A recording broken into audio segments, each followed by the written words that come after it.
Hello, puppies and kittens. Welcome to the Blasphemer's Bible. We've been off our normal schedule, been doing things during the middle of the week because had a crazy commit to a bunch of back-to-back conferences. I went to a different conference every weekend for as many weeks, and that was tiring.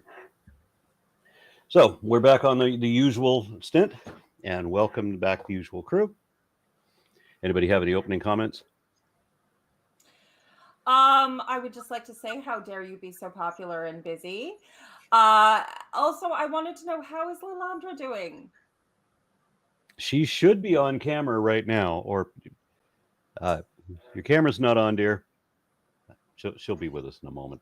Okay, good. I just hope she's feeling better. I know she was tired.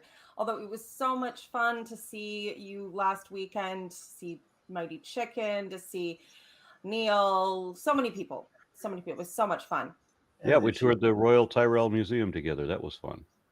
And we were on a team together with Seth Andrews and Neil 604 Atheist for trivia, and we won. And so I got a pen of a spine. Yeah, we all got a pen like that, and our team was called, what was it? Tomer's Torah. Oh my god. Well, it was a little far for Tomer to fly, which fair. Same with Isaac. But honestly, I was quite surprised. I'm not gonna lie. Okay, so we are doing Exodus 16. Yeah. Does anything happen in this one? Yeah, the manna story. The quail, is it a quail? Yeah, yes, quail and the manna, yeah. I like to say it's God is a dick about food. Yeah. We'll get to it. It starts good, but then he gets all controlling and smitey. Okay, so this is what happens when you order DoorDash from God. Yes, you have to eat the same thing for 40 years, and if you complain about it once, he'll unleash snakes in your bed. Hey, they taste like chicken, right? Spoiler. Which reminds me of a Far Side cartoon, and the dog's getting really excited. It says, "Oh boy, dog food again!" All right, who wants to read today? Rock, paper, scissors, lizard, Eeny, Spock. meeny, miny, mo. I can do it today. I'll start it off. I actually have a I think the chicken. new version again. Okay, this is read up to verse 10, please. After verse 10. After up to verse 10. Up to, okay. The whole Israelite community set out from Elim and came to the desert of Sin, which is between Elim and Sinai, just so you guys don't know, on the 15th day of the second month after they came out of Egypt. In the desert, the whole community grumbled against Moses and Aaron. The Israelites said to them, "If only we had died by the Lord's hand in Egypt. There we sat around pots of meat and ate all the food we wanted. But you have brought us out into this desert to starve this entire assembly to death." Then the Lord said to Moses, "I will rain down bread from the heavens for you. The people will go out each day and gather enough for that day. In this way, I will test them and see if they will follow my instructions. On the sixth day, they are to prepare what they will bring in, and that is to be twice as much as they gather on these other days." So Moses and Aaron said to the Israelites, "In the giving you will know that it was the Lord who brought you out of Egypt, and in the morning you will see the glory of the Lord, because he has heard your grumblings against him. Who are we, that you should grumble against us?" Moses also said, "You will know that it was the Lord when he give you meat to eat in the evening, and all the bread that you want in the morning, because he has heard your grumblings against him as opposed to your stomach. Who are we? You are not grumbling against us, but against the Lord." Then Moses told Aaron, "Say to the entire Israelite community, come before the Lord, for he has heard your grumbling." You gotta love the gaslighting. Just, how dare you want food in Just- the just desert. finish- Sorry, just finish verse 10. Oh, also 10? Sure thing. Yeah. While Aaron was speaking to the whole Israelite community, they looked towards the desert, and there was glory to the Lord appearing in the cloud. Internet, of course. How does that work? We'll see how it works is that you have a bunch of computers that are combined. Oh, I'm sorry. I mean, how do you have glory to the Lord appearing in a cloud? Well, either you have a glowing cloud, or apparently he has a rock band opening for him. I don't know. 601 half a dozen of the Well, other. I have a comment on the glory of the Lord, but that'll be on verse 7. First, I'm going to comment on verse 3 here. If only we had died by the Lord's hand. So, Rashbam, Chizkuni, and Bechosho wrote that this refers to death by old age. But according to the Mechilta de Rabbi Ishmael, this refers to death during the plague of darkness. So the people who didn't want to go and who God killed in the darkness so that the Egyptians wouldn't know he was judging his own people, but he was still judging his own people. Everyone wanted to die like them. Is that what you're saying? Yes, maybe. Well, possibly. That's one interpretation, obviously. Yes. I understood the glory of the Lord to be the thing that was like the awe, the wonder, the mysteriousness of it all. But that's kind of what I thought when I saw it in the clouds. You could see everything and just around you. It's like the colors of the grass being green or something like that. That's what it feels like they're trying to represent here. Well, haven't you heard the foolproof evidence for God? Look at the sunset. Yeah, I've heard that argument before. Oh, please. That is an amateur argument. Look at the trees is the far more advanced version. Yeah. Look at the galaxy images. That is Wow. elite. Yeah, Look yeah. at- that's God pretty- is pretty literally giving the finger. And look, we have the eye of God, right? The big old eye in space. I mean, it's looking at us. He's always looking, guys. Like Sauron. Yeah. Verse 4 here. So first off, bread from heaven. So the word for bread here, lechem, is also used to describe food in general in the Bible. However, Nachmanides writes that the manna was called bread because they made bread from it. So it was like flour-ish kind of. Actually, sort of? in verse, what is it? 31. It describes it as a wafer, but we'll get to that. It's actually kind But of that's the taste. interesting. It tasted like wafers and honey, was white like Yes. coriander seed, and sometimes it's described as being in little flakes.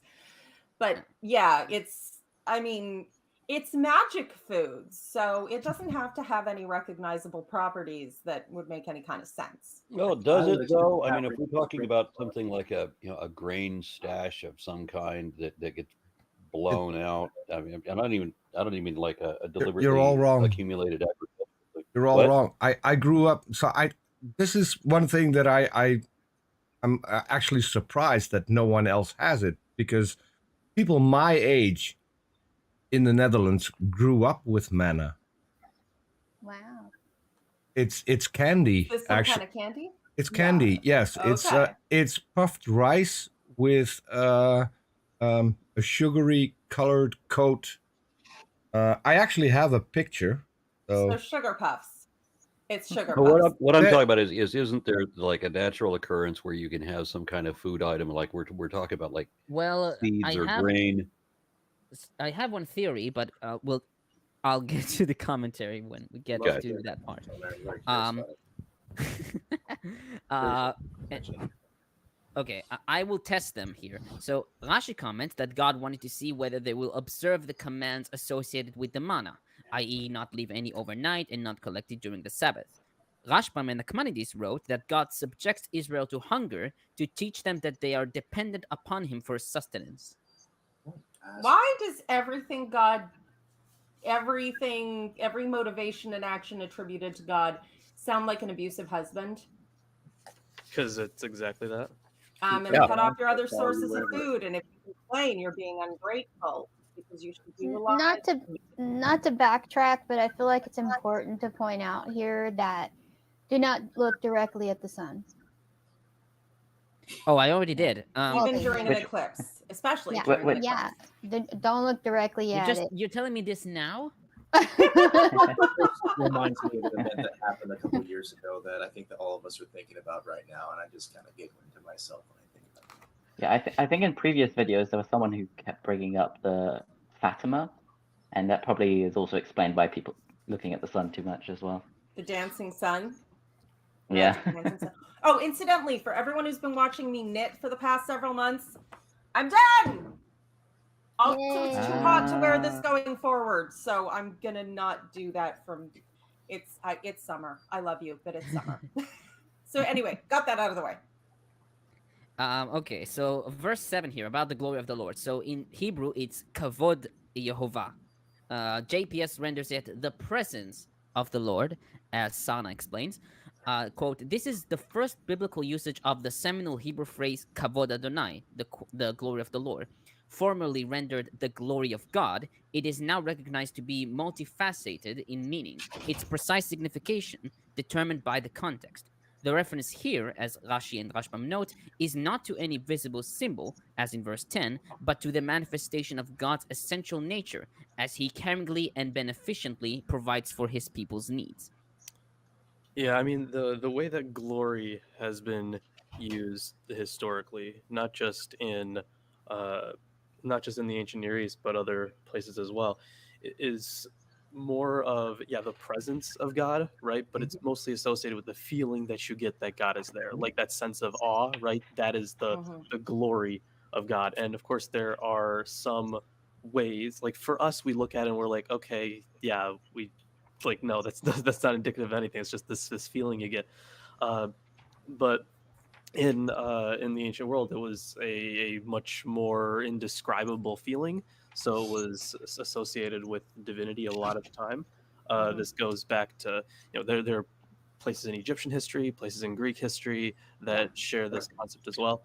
And if we even go back in the biblical texts, like the presence of the Lord has always been like this very powerful, awe-inspiring thing, but it gets even more so after this. So once we get to closer to the end of Exodus, we're going to get to the Holy of Holies and the tabernacle itself. It gets much more prominent there about the presence and glory of God. So being in the presence of God is supposed to be that association of glory. I think there's two senses to the word glory in the Bible. Like there's that one that Lawrence was saying, like his actual like physical presence that's overpowering, and the other one like glory in war, glory, glory, hallelujah. Our God is marching on. You'll live on forever in the names and the stories of the people. Yeah, that's a very big part some of it belief yeah systems. some of it's We light. have that today. People do that today. Yeah, like there are going to be phrases that kind of make it sound like whenever God creates something, like that is his glory, or he is glorified through the creation of something, like that once again is associated with his presence and existence in the religious worldview. So yeah, I think there's also an association of light. At times, obviously, it's more explicit. Later on, Moses goes up the mountain, comes down, and his face is shining with the glory of God, and people can't bear to look at him because, and it's that persists in Christian mythology to this day. With Mother Teresa, it's divine light, old boy. Well, no, it's a new kind of film, but sure. That glowing is sort of what we associate from a visual standpoint, but the emotion, which you were talking about, Lawrence and Lilandra, something any of us who were part of church knows that's what they're going for, especially evangelicals. They're always trying to go for the first swell of emotion and just keep replicating that your entire life, basically. And there are ways to induce a kind of emotional hysteria in groups. And that's a pretty standard part of showmanship and even forms of hypnosis and inducing even up to the point of mass hysteria. So it's an understandable phenomenon. It's kind of like being in love, though. You feel so overwhelmed in the moment, you kind of don't want the rational explanation because it feels like it diminishes it, which in this case may be a very good thing. Yeah. Finally, go on. I just want to say, I think Rashi says that is to differentiate it from so the evening you will know, God took you out, and in the morning you will see the glory. And he implies that seeing the glory is because the meat kind of comes in the evening. There's not enough time. It's because of complaining, but like the bread, God is giving it to you lovingly in the morning, covered in dew, like it's like presented to you nicely or whatever. So there you'll see glory as opposed to just know that God's he's version of mighty or breakfast something. in bed for your mother on Mother's Day tomorrow. Don't forget, everybody. Yeah, I'll make sure to presentation. You I'll make sure gotta to spread take- dew on the grass for her. Yeah, yeah. you can eat that. Yeah. Because like they ran out of bread, so they needed bread. So it makes sense to complain about it. But with the meat, you don't necessarily need meat, and also they would have had animals. So that if they really wanted meat, they could have killed their own animals. But they were like, no, God should give it to us. Well, So that's also why. if they're stuck in the desert, Yeah. there's not much in terms of animal life that they could feasibly sustain themselves off of very well. Mhm. I'm saying they brought with them like herds, no? So they should have used their own herds. I mean, at least that's what Rashi says. Rashi says that they should the meat, complaining about the meat was they didn't need it, but the bread they did need it. So Yeah, but is it also a yeah. really good idea to consume your means of transportation? And milk. Um, A cow can produce milk for a lot longer than they can produce meat. So, or I mean, in this case, goats and sheep. But yeah, And they stole Um, all of those cows from the Egyptians, whatever cows were left over, right? yeah. Borrowed. The thrice Borrowed. maybe it's because They they gave were all zombies. They're like, And, it's a like- shame. It's a shame if something happens to these cows. You should just give them to us. Yeah, yeah. Well, and if it was the thrice killed zombie cattle, I can understand why they wouldn't want to eat that. I'm not eating zombie. I don't care. I'm not doing it. No. So my final comment for this part is, who are we that you should grumble against us? Again, verse 7. So Chacham here writes, the question comes in order to emphasize its negative answer. We are not guilty in your distress, and we have no ability to save you, and so you have no reason to complain against us. Another interpretation, what is our fault in your distress, and what could we have done to save you when you are complaining to us? Just sounds petty. Yep. Narcissistic abuser very all the way. We Like, who are you? just took you away from your home and claimed to be speaking for God and pulled all this drama and then pulled you out into the desert. How dare you expect us to have thought about how to put fucking food in your mouth, you ungrateful bastards? Yeah, they're like saying, yeah, why ask us? Ask God. I mean, like, who are we? Like, well, you're the Mm-hmm. only person that we actually know any of this from. So It just goes back to some servancy culture. That's all it is. Don't dare complain against the ruler. Mm-hmm. Mhm. How dare you think that you're equal? You know, that sort of nonsense. How dare you have a voice? So we're up to verse 11 now. Yeah. Okay. Read up to verse 20. No, 20? 21, sorry. 21. 21? Yes. Okay, so stop at 21 or read 21? Yeah, stop at 21. Okay. The Lord said to Moses, I have heard the grumbling of the Israelites. Tell them, at twilight you will eat meat, and in the morning you will be filled with bread. Then you will know that I am the Lord your God. That evening quail came and covered the camp, and in the morning there was a layer of dew around the camp. When the dew was gone, thin flakes like frost on the ground appeared on the desert floor. When the Israelites saw it, they said to each other, What is this? For they did not know what it was. Well, no kidding. Moses said to them, It is the bread the Lord has given you to eat. This is what the Lord has commanded. Everyone is to gather as much as they need. Take an omer for each person you have in your tent. The Israelites did as they were told. Some gathered much, some little. And when they measured it out by omer, the one who gathered much did not have too much, and the one who gathered little did not have too little, because that makes sense. Everyone gathered just as much as they needed. It was just right. Then Moses said to them, no one is to keep it until the morning. However, some of them paid no attention to Moses, and they kept part of it until morning. But it was full of maggots and began to smell. So Moses was angry with them all. Read 21. I thought you, okay, sure. And sorry, I just That's all right. when That's I why say I this asked. up to it, and it includes Each so- morning, okay. everyone gathered as much as they needed, and when the sun grew hot, it all melted away. Okay, so first off, about the quail in verse 13. They just kind of melted in the sun, turned to goo. Go ahead. So first up on 13, quail. So Kasuto here writes, quails are a migratory bird, Cotonix, and usually fly in vast numbers in autumn from the cold northern countries to the warm lands of the south, returning in spring from the southern to the northern regions. When they reach land, after a day of prolonged traveling over the sea, they are exhausted and rest from sheer fatigue on the ground, and it is quite easy for people to capture them by hand, if we bear in mind the date at the beginning of the framework in verse 1, namely the 15th of Iyar. We shall see that this is actually the season when these birds migrate from south to north, and probably the quails reached at this time the shore of the peninsula of Sinai after a protracted flight over the waters of the Red Sea. Yeah, fair enough. This isn't the first time we'll be given quail in mass numbers, although this is the least tragic. Apparently, God was okay with them eating the quail once without being crazy about it. Although I do have to love the magical manna that shrinks and expands to be exactly the right amount.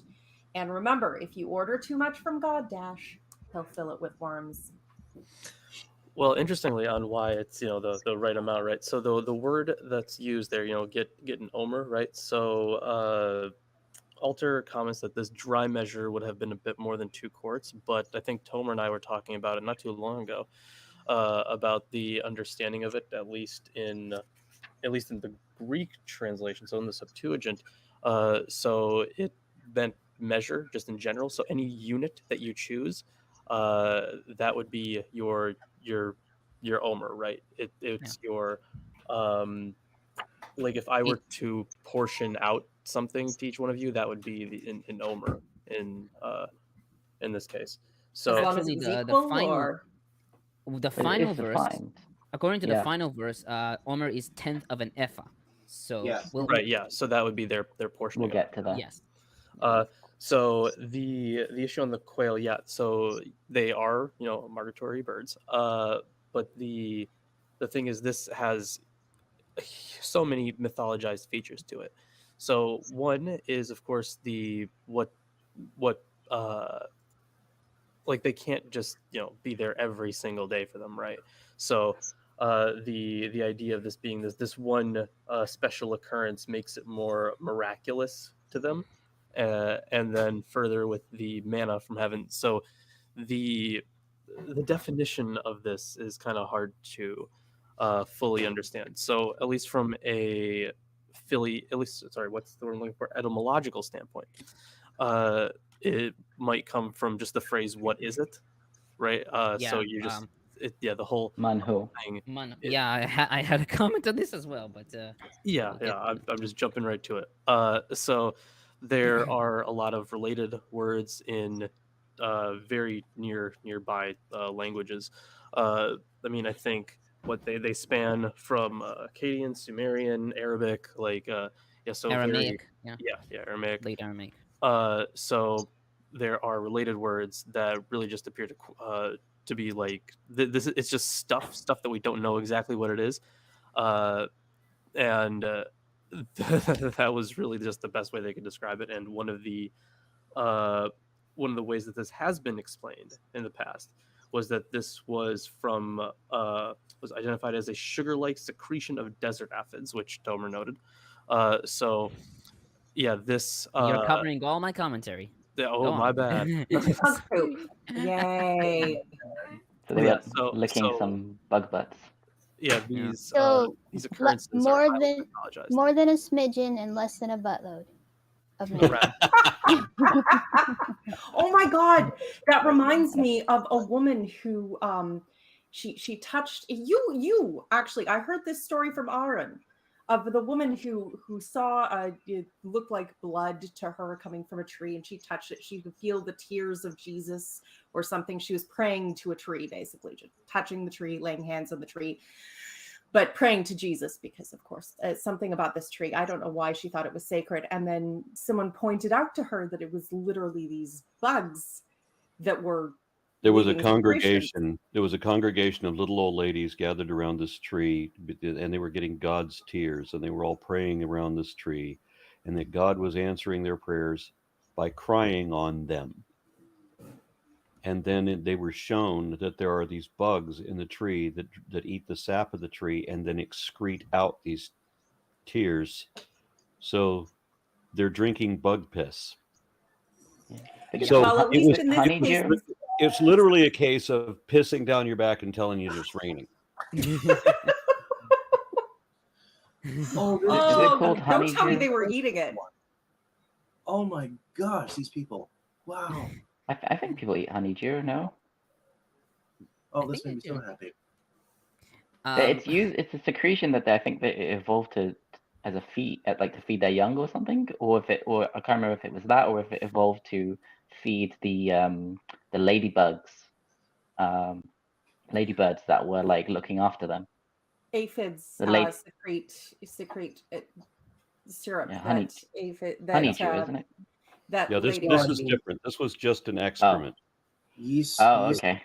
I got to read a couple of Okay. texts that started Okay, so it stacking wasn't up. honeydew. John Wild says, "So, Aaron, what do you think about the city of Kyle, Texas, dressing up in Star Wars attire? To be specific, they all dressed up as Imperials. First Weird. I've heard of that." That's pretty and then- cool though. Yeah. Seems appropriate. And then Carrie says, in Numbers 11:4-6, it says that they were actually complaining about the lack of variety of food rather than the lack of food altogether. And then Yoan says, "Thanks for being at Calgary Weekend Reason Conference. Great meeting you. I was the young guy. I had to leave early, but I meant to ask you, what are some resources to better learn taxonomy?" Well, I wish there were some good ones. I think I produce the only things out there, except maybe for Jackson I Lee. know. Systematic classification of life. Watch it. Just watch the whole series, beginning to end. I showed the first couple episodes to my dad, and I remember he was like, "I did not expect that level of knowledge to come out of a man who looked like that." Oh, and buy his books. Like it. Sure. Oh yes, buy his books too. Yes. Aaron produces all the good material. I'm just saying. Okay, well, I wasn't going there, but anyway. Can I just give a quick comment about the numbers association? So yeah, of course, this would be a doublet, right? But yes, so in Van Setter's book, he notes here the first question to be addressed in the tradition history is the relationship of Exodus 16 to the quail story in Numbers. As indicated earlier, the complaint of the people in their request for meat in Numbers must be seen against the background of a prior provision of manna. Noth made the suggestion that originally the giving of manna and quails may have occurred together in J as they do in P in Exodus 16. This hardly seems likely because Numbers 11 implies a considerable time span between the gift of manna and the request for meat as a change of diet. The combination of manna and quails in P is to be explained otherwise. Our reconstruction of the J narrative fits entirely with the needs of the quail story in Numbers 11. It is hard to imagine how the story would work with both quails and manna given at the same time. So instead, what we probably have here is two separate traditions, one about manna and one about quails, and then later on they would be associated together as this one representative event.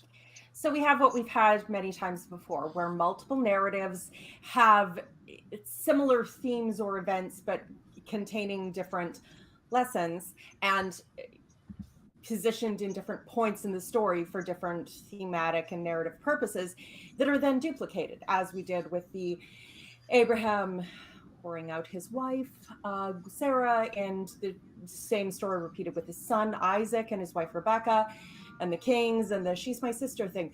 Again and again, we see this. It's just obviously multiple sources. But I should say the story in Numbers is the one where you know, God only gives you one thing for 40 years. And if you ask for anything different, he fills your bed with snakes. So we'll get there, you know, but fun things to look forward to. Got a couple more comments to read. Trevor Wright says, "Why is it that religion is mainly understood by written by ancient men who created a male deity called God in monotheism, but in polytheistic beliefs, female deities existed at 7000 BCE?"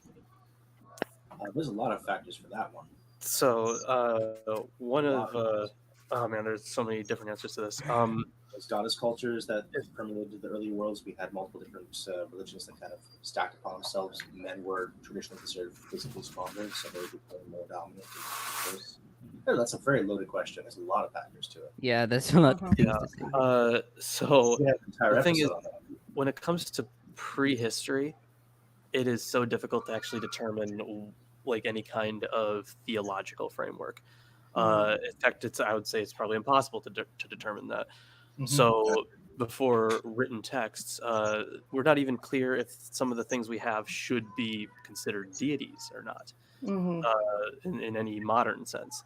So it's really hard to make any associations for prehistory. Isn't the oldest recorded god Inanna a goddess? She's definitely one of them. She's part of a pantheon. She's the oldest dying and rising child of a god who was crucified and brought back after 3 days. Crucified in the loosest sense of the term, not exactly Roman style, but like there's definitely some thematic similarities. But then she's also kind of a Persephone archetype as well. Yeah, the problem is like Lorence said, you know, if you've got an object like a carving of like a woman, like the fertility statues, was that a goddess? Was it just a piece of artwork? Was it some sort of luck charm to, you know, sort of imbibe the spirit of all pregnant women to sustain you in your pregnancy? Who knows? There was a cult of the great mother or Magna Mater that occurred 6000 BC, so about 8,000 years ago, and that was in Catalhoyuk. So that was a well-established consideration. They had altars and things and little figurines that they would worship the concept of the mother goddess as a fertility augmentation.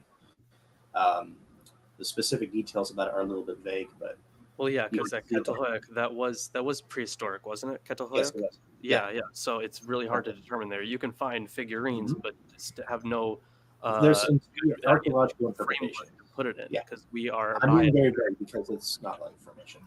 You have to look at what's most probable given how things are presented, how they're preserved. Do you find them in the dumps or do you find them set aside? You know, but again, you're looking at probabilities. You're not looking at absolute certainties with these things.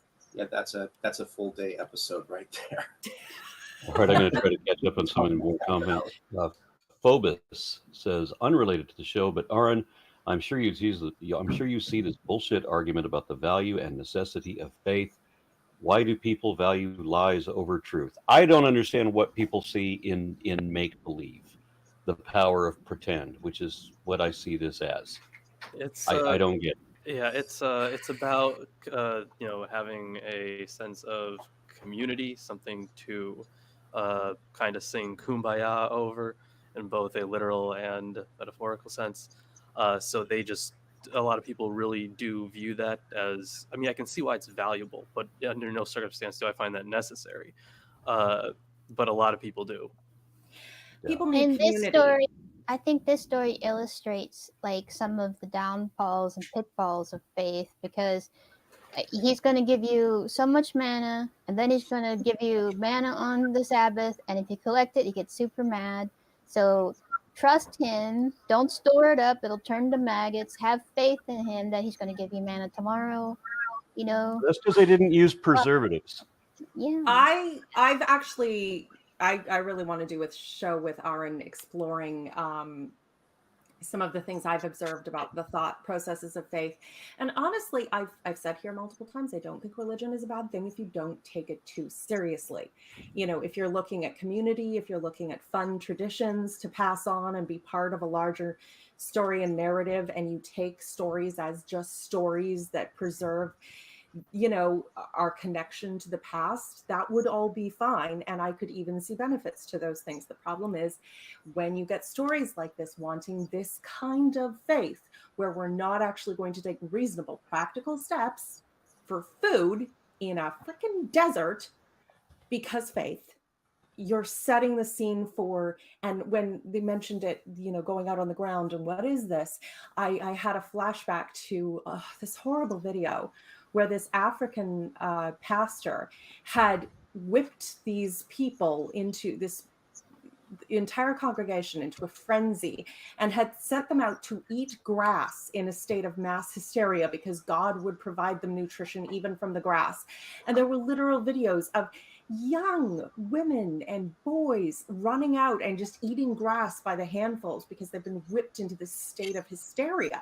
And it was awful. Yeah, so there's that. And moving to the next comment, Real Pumpkin Jay says, there's a story of a statue of Mary, and she cried, and the congregants got all excited about the miracle, and it was a sewer pipe nearby that was leaking. Was it that a Hindu statue rather than a Mary statue? No, it wasn't. It was a Catholic statue, but the Catholic Church was in India. I heard So, that. so I interviewed the guy who debunked this, Sanal Aramaraku, who lives in Helsinki now, but yeah, he exposed this what wasn't a fraud necessarily, but he exposed what it was, that these people are actually drinking sewage off of the toes of this statue, human sewage. It wasn't a miracle, and they were so angry that, not just that it wasn't a miracle, they were so angry at Sanal for having exposed this, for having told them the truth, that a mob assembled to murder him. Yeah. In the street. I know people want to speak a lot of shit, but they're actually willing to consume it. Yeah, it's disgusting. The make-believe is such that if you tell them the truth, they will get angry. That's because their entire identities revolve around this. They've built up their entire worlds around this idea that if you take that away from what they feel like they have nothing left. And it's such a difficult thing for them to come back from. I've seen this so many times myself. That's why religion is so dangerous in this way. Now, as you were saying, Lilith, earlier about traditions, I think those are great. I mean, I have a German family tradition. We have fun things like that. Still do Tannenbaums for Christmas. Nothing wrong with that. I love it. It's a thing that we can still have. And I'll be honest, I still like listening Silent Night, other beautiful music from wonderful singers. And I am completely, non-religious. So those things can still be beneficial and good as long as the context is correct for that. But there are some aspects of Jesus Christ Superstar that I enjoy, but it's a movie, it's a story, it's music, it's not I can enjoy Lord of the Rings without believing it. Is it the long hair? It's the long hair, isn't it? Oh, fuck you. Then Aaron, what are you I see? Anton Gomez, who offers 70 Mexican pesos. Thank you very much, and good to see you, Anton. Aaron ruined my favorite space opera with his damn systematic classification of life series. Laugh and love. Okay, I don't know what the space opera is, but okay. Is it Star Wars?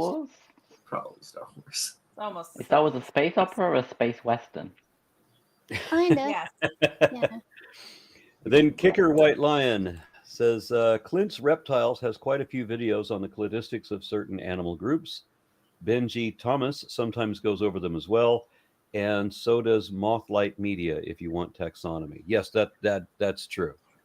I think that's it. Gibbon has some videos about primates specifically, but she has a really good video about the elephant group, what they called.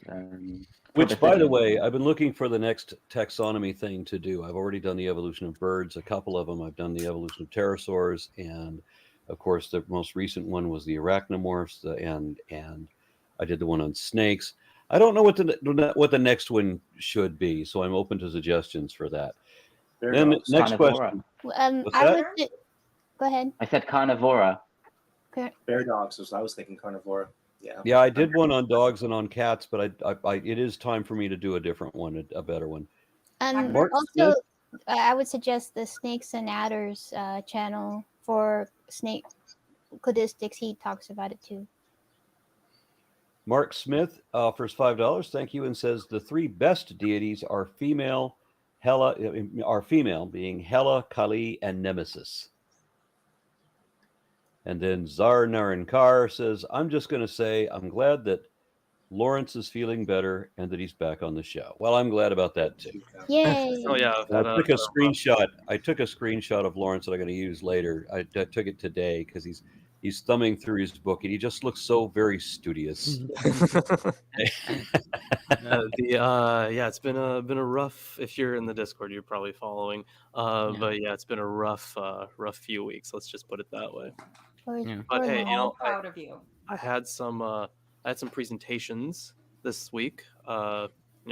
Same week as exams, and they went really well. I actually gave my presentation in for religious studies on Lilith and the history of Lilith, and I aced that one. And then I gave a presentation on Akhenaten and Atonism in my Egyptian mythology course, and I aced that one too. In fact, the professor asked me when I was going to be a professor.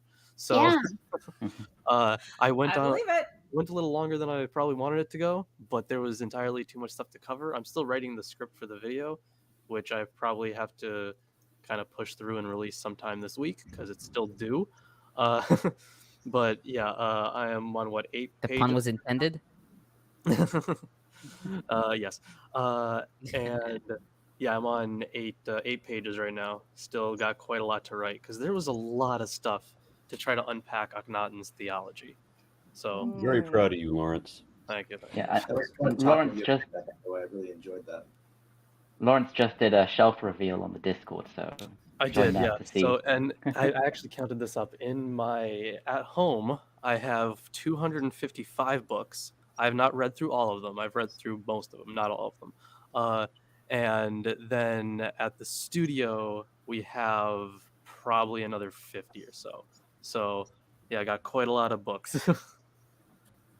Let's quick Speaking of note, not to backtrack again, but I was waiting for everybody to finish their spiel. I'm just kidding.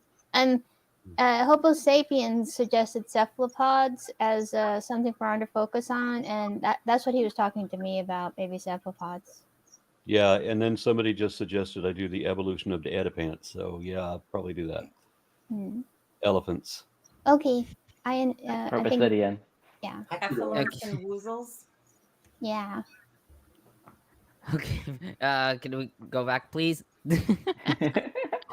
Okay. 14, Layer of Dew. I had to put Rash's comment here because that's just amazing. When the sun rose, the dew which was lying upon the manna ascended sunward, as is the manner of dew, that it ascends sunward.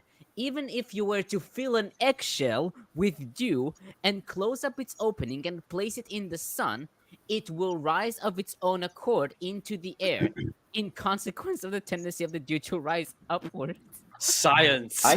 I saw a version of that said it, and then in brackets it put the eggshell, the eggshell with the dew will in it, rise up. But not that the dew will disappear from inside. Make hot air balloons out of eggshells with dew. Oh, okay. Sunny side up. Okay, so the what is it in verse 15? So in Hebrew Bible, it's, as Lawrence pointed out, manhu. The word man in the context of what is actually a hapax. The word is common in Canaanite literature, and in late Aramaic, mana also means what. Yeah. Normally rather than the word man to mean what, it would normally be connected to like another word, like what is this? Yeah. Yeah. What is Yeah, I think manhu becomes just becomes a ma. Yeah. Something And like that. Professor Aaron Shulov writes about the manna. He writes, one theory sees the manna as the excretion of scale insects. The insects sit on tamarisk trees, and in the early morning hours, they begin to suck.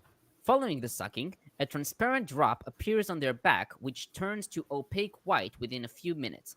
The drop takes the shape of a ball and falls to the ground. The ants collect them and store them in their burrows. When many such drops are placed together, they melt and become brown.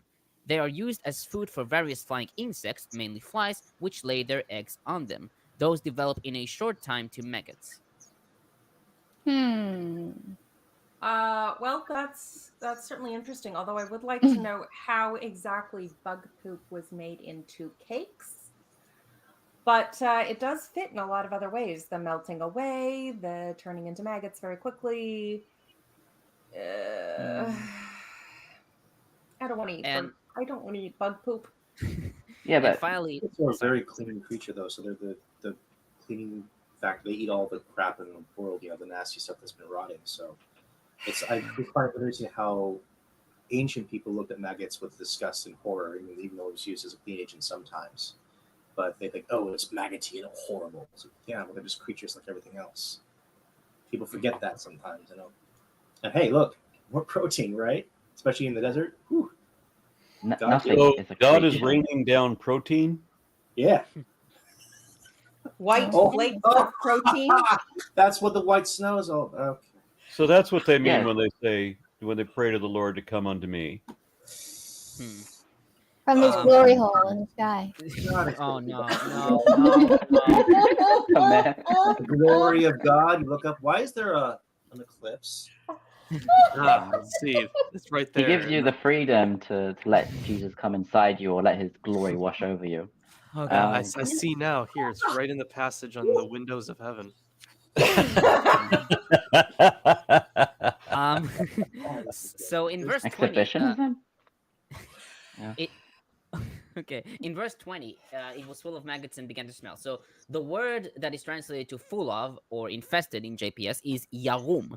And there is actually a wordplay here, according to John Ibn Janach. He writes that it's a play on the word rima, which means maggot. Yarum rima. Yeah, it's like you turn the noun into a verb and then it becomes like it Yeah. wormed or something. Yes, it wormed. Something like that. It maggoted. Something like Yeah. this. Maggot. Sounds a bit like spontaneous generation of maggots kind of a vibe. Yes. Which I can see definitely. why that would appear at that time to be. I don't know what they're complaining about. Maggots are full of protein too. Yes, they are.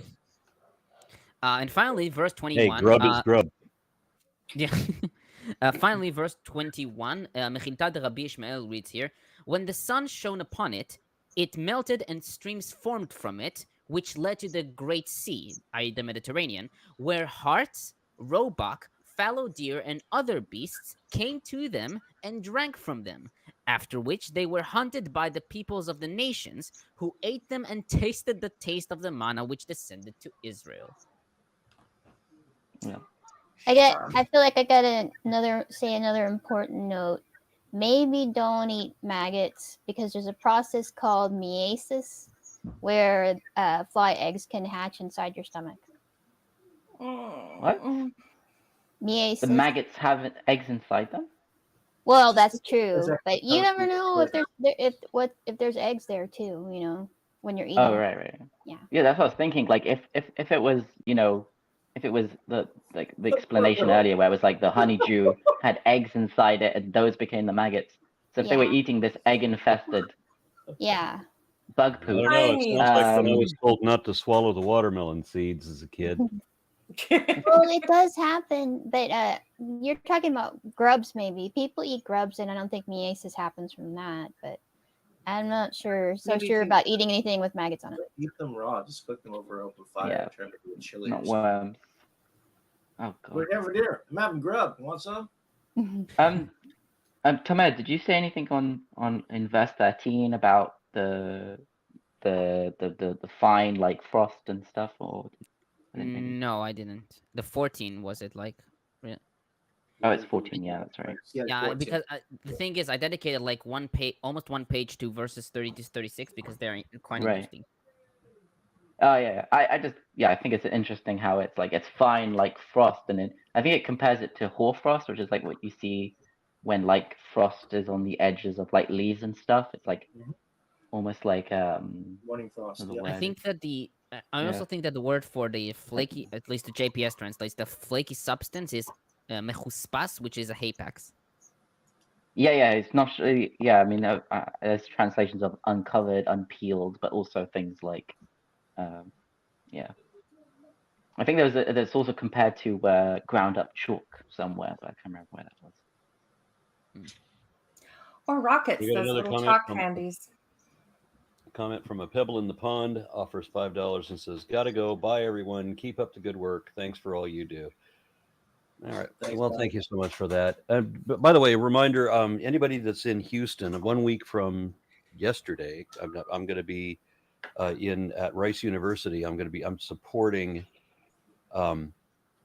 Professor Dave is going to be debating James Tour, and I'm really looking forward to that. So I'm going to be in the audience for that one. And Will then that be recorded? what's that? Will that be recorded? I'm certainly hoping so. Yes.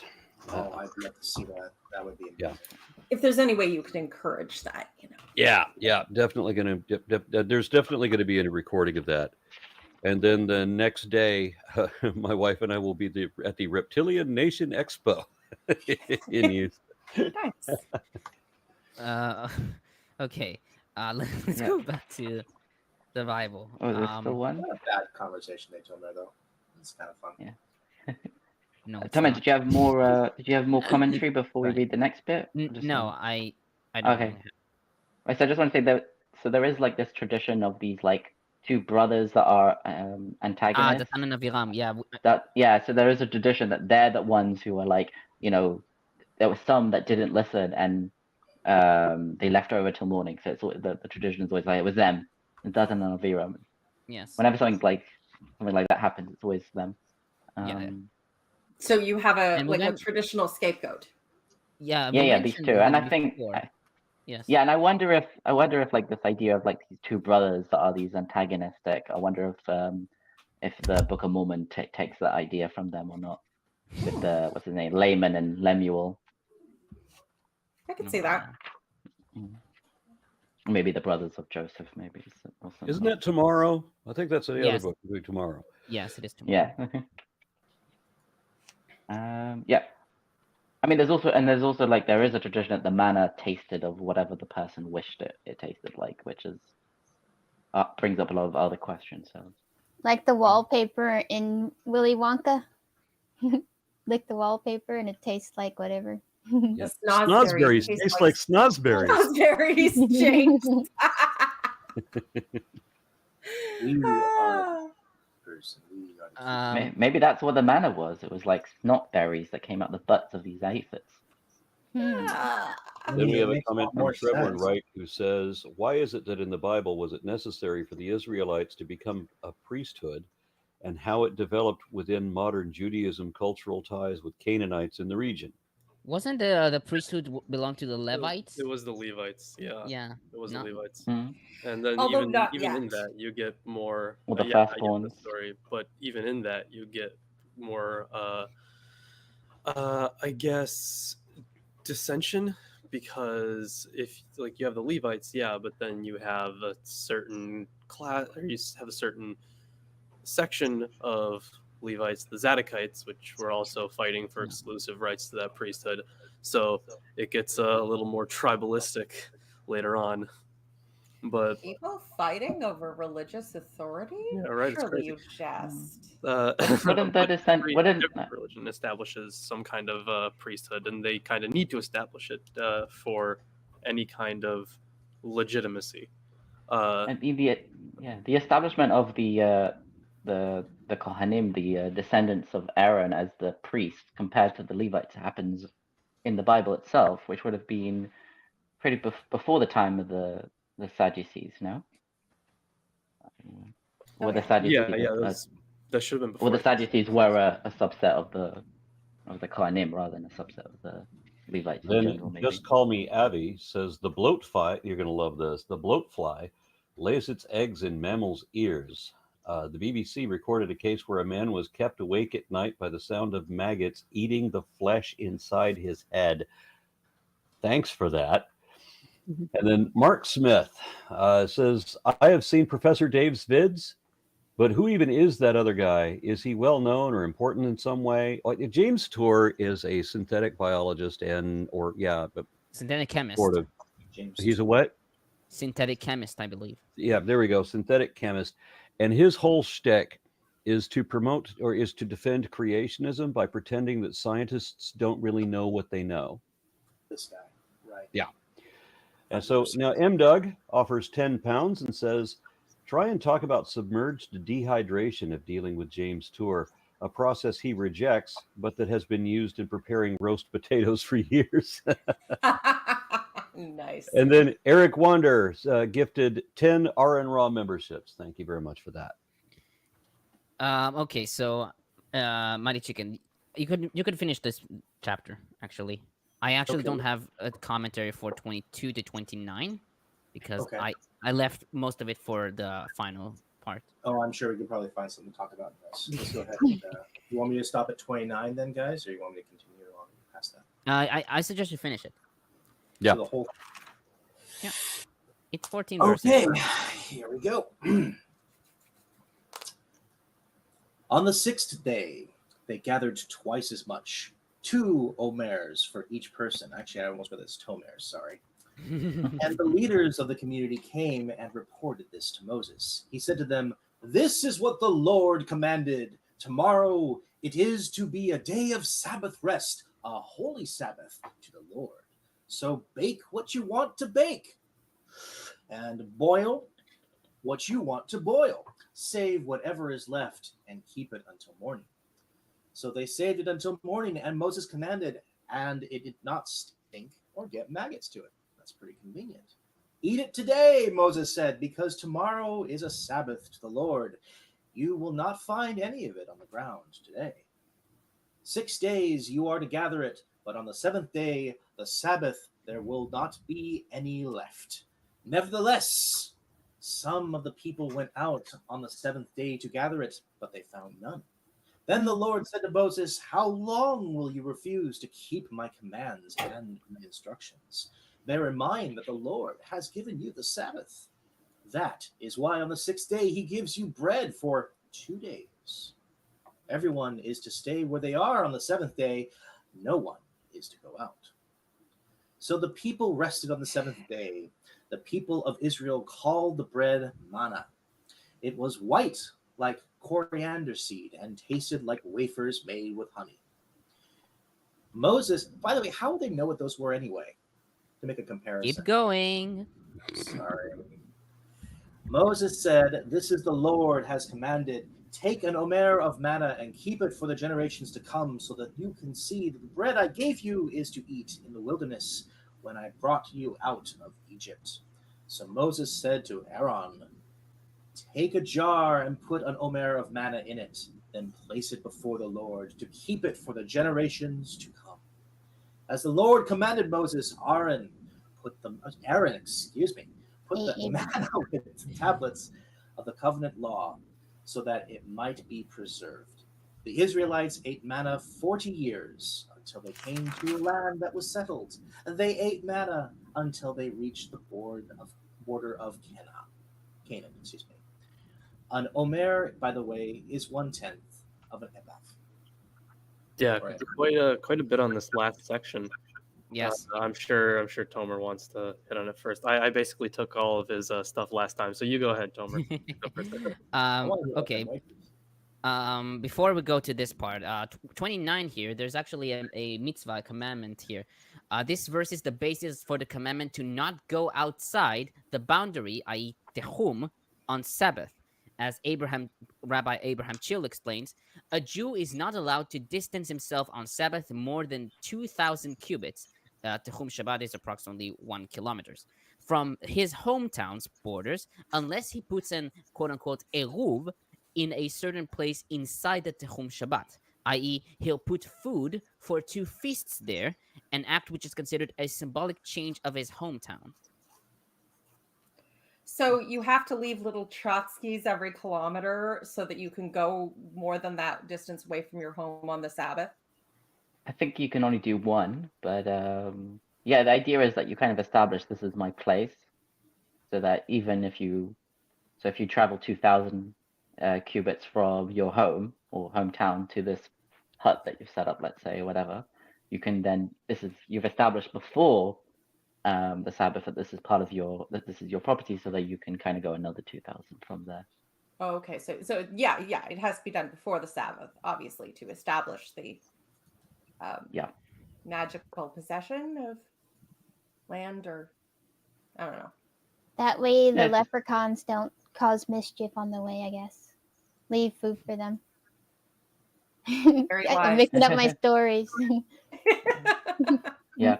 I think as far as I'm aware, because it doesn't say explicitly about this commandment in the Bible, it's considered to be rabbinic technically, Yes. but the basis for it is in this chapter. Although you can read the chapter as speaking specifically about the people shouldn't go out to gather the manna, they should stay at home. So it's not like a rule for everyone keeping the Sabbath. That on the Sabbath you can't leave your home. I love It how just meant upset God yeah. gets that they went out to look anyway. You know. Pay Well, he no gets attention. upset when they left it over. Or it says that Moses got upset with them when they left it over, but it doesn't actually say. Oh, you're talking about when God says, "How long will you refuse?" Yeah, because they went out to gather more, or like what if they were just like, want to see if it's actually not there on the Sabbath? Let's go look. And then I think that is one explanation. I think the other explanation is because he didn't tell them in advance all of the laws, and then they had to like find out afterwards from Moses. So he's actually rebuking Moses and saying, "How long are you gonna not teach them properly?" But I think that's just an alternative explanation. So fair enough. All right, are we moving on then to Exodus Tomato. 17? No. No, we still Wait have- a minute. still There is have- this like Tomato final and part, Lawrence which still is have things to very say. very interesting. So first of all, about this part. So Sana comments here. The appendix stems from a time later than the events just narrated. It presupposes the erection of the tabernacle, the appointment of a priesthood, the termination of the fall of manna, the settlement in the land, and the obsolescence of the Omer measure. Medieval Jewish commentators recognize that verses 32 to 34 tell of events that took place later on. It was already well established in rabbinic times that the order of the Pentateuchal narratives does not necessarily conform to chronological sequence. Yeah, I Yeah. think there are a few things that actually speak to that. You mentioned some of them. One of them that I found interesting was actually in verse 31. Yeah, so the phrase "house of Israel" is used there instead of "people of Israel" or "children of Yes. Israel." House of Israel. Yep. So that speaks to a more dynastic kind of view of Israel. Uh, and furthermore, what was it? Yeah, the mention of the covenant. Yeah. So what covenant are they talking about? Doesn't exist yet. The Ark of the Covenant isn't there. Although once we get there, I'm going to have quite a bit to say about the Ark. Oh yeah. But Yeah, I mean, yeah. other interesting thing that I thought of here. Yeah, so when the people cease from work on the seventh day. So of course this would be like you guys noted, keeping of the Sabbath before it would make much sense. But there's a good argument to be made, especially it was made, I think, from Mark S. Smith. He points out that the creation story in Genesis 1 is actually like a kind of like a priestly procession, essentially, and it's supposed to mimic how the priesthood would act on Earth. So this would kind of be a basis for something like that. Yeah, he makes a pretty long argument about it. It's called, if you guys are interested in reading the book, it's called A Priestly Vision in Genesis 1. So I do recommend it. Marcus Smith is a great author. But yeah, those were some pretty interesting things that I thought about this last section here. Okay, so some interesting thing I found in this section as well, about the wafers made with honey. So the wafers here in Hebrew is tzapichit in Hebrew. So Sarna comments, Hebrew tzapichit is an unknown word. In Numbers 11:9, the taste is compared to, quote, cream of oil, that is, rich cream. Either we are dealing with varying traditions, or as Bechol Shol and Ibn Ezra suggest, our verse describes the taste of the manna in its raw state, while the passage in Numbers characterizes its flavor when cooked. The Septuagint translates cake with honey, Vulgate flour with honey, and the Peshitta honeycomb of honey. Okay.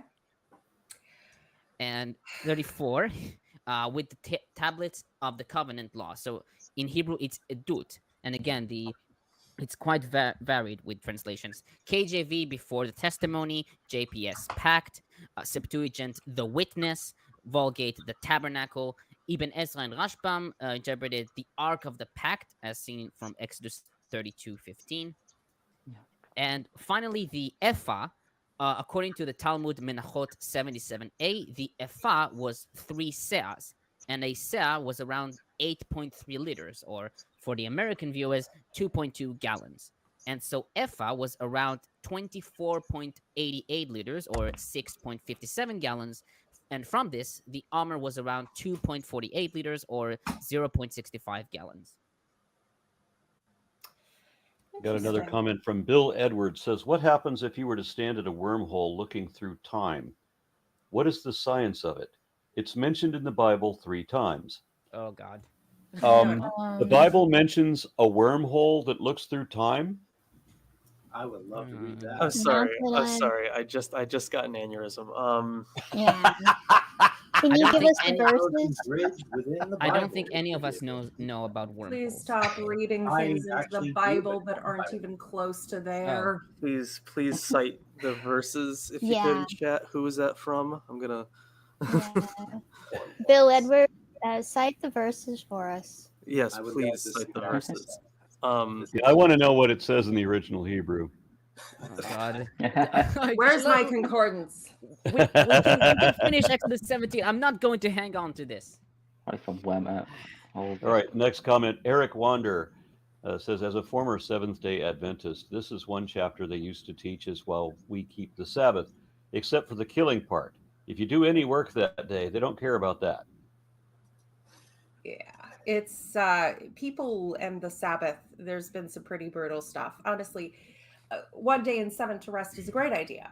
I'm not against that, but yeah, the extremism and the way that it becomes this horrific burden to people who work so hard to keep every letter of every possible, it's just exhausting. And it's one of the ways that religion can take a thing which initially might have actually been quite enjoyable and lovely, and then over serious religion turns it into something else.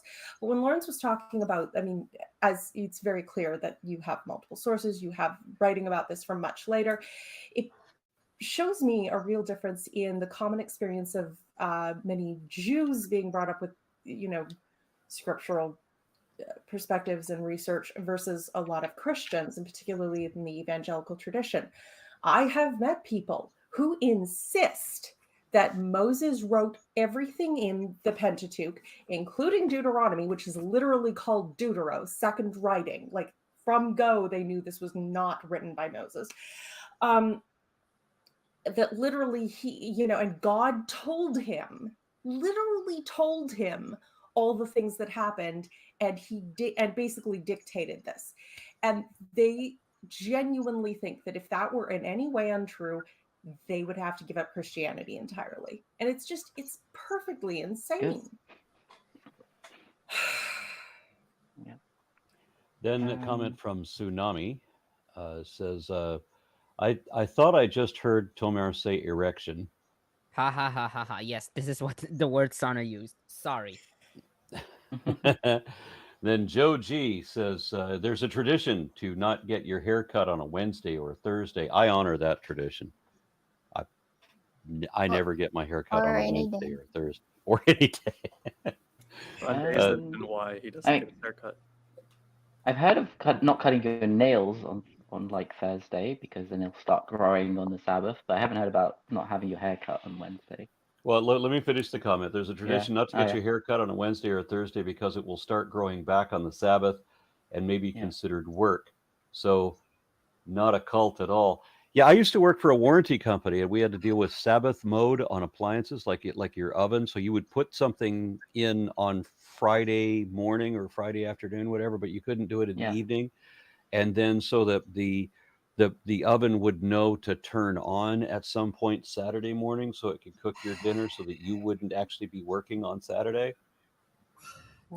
So most ovens come with 3 settings, or 3 types. You have an alarm, so you just say this alarm will go off at a certain time, or you have start the oven at a certain time, and also stop the oven at a certain time. I think, and a lot of religious Jews use the setting of stop at a certain time. And what they'll do is they'll put food in just before sunset, and then the oven will go off, like 9 p.m. or whatever, and then they'll take the food out and have it nice and hot. But it has to be food that's like already cooked.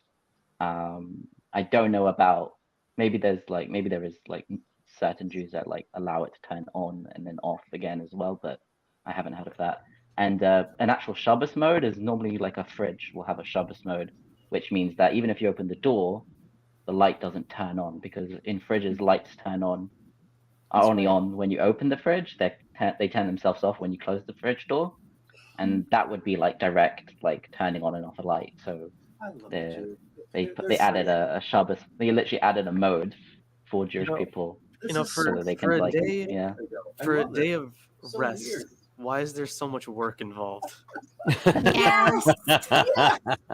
Well, idea is that the work would be done in advance. Pay Yeah. off and turn it into the biggest pain in the ass that you have to orient your entire life around for a week. They're my favorite. In the New It's one of Testament, these things that if you grow up with, you don't notice it. in the New Testament, Jesus was criticized for healing people on the Sabbath because that was work, and he said, "Which of you wouldn't pull an animal out of a ditch or your child out of a ditch if on the Sabbath?"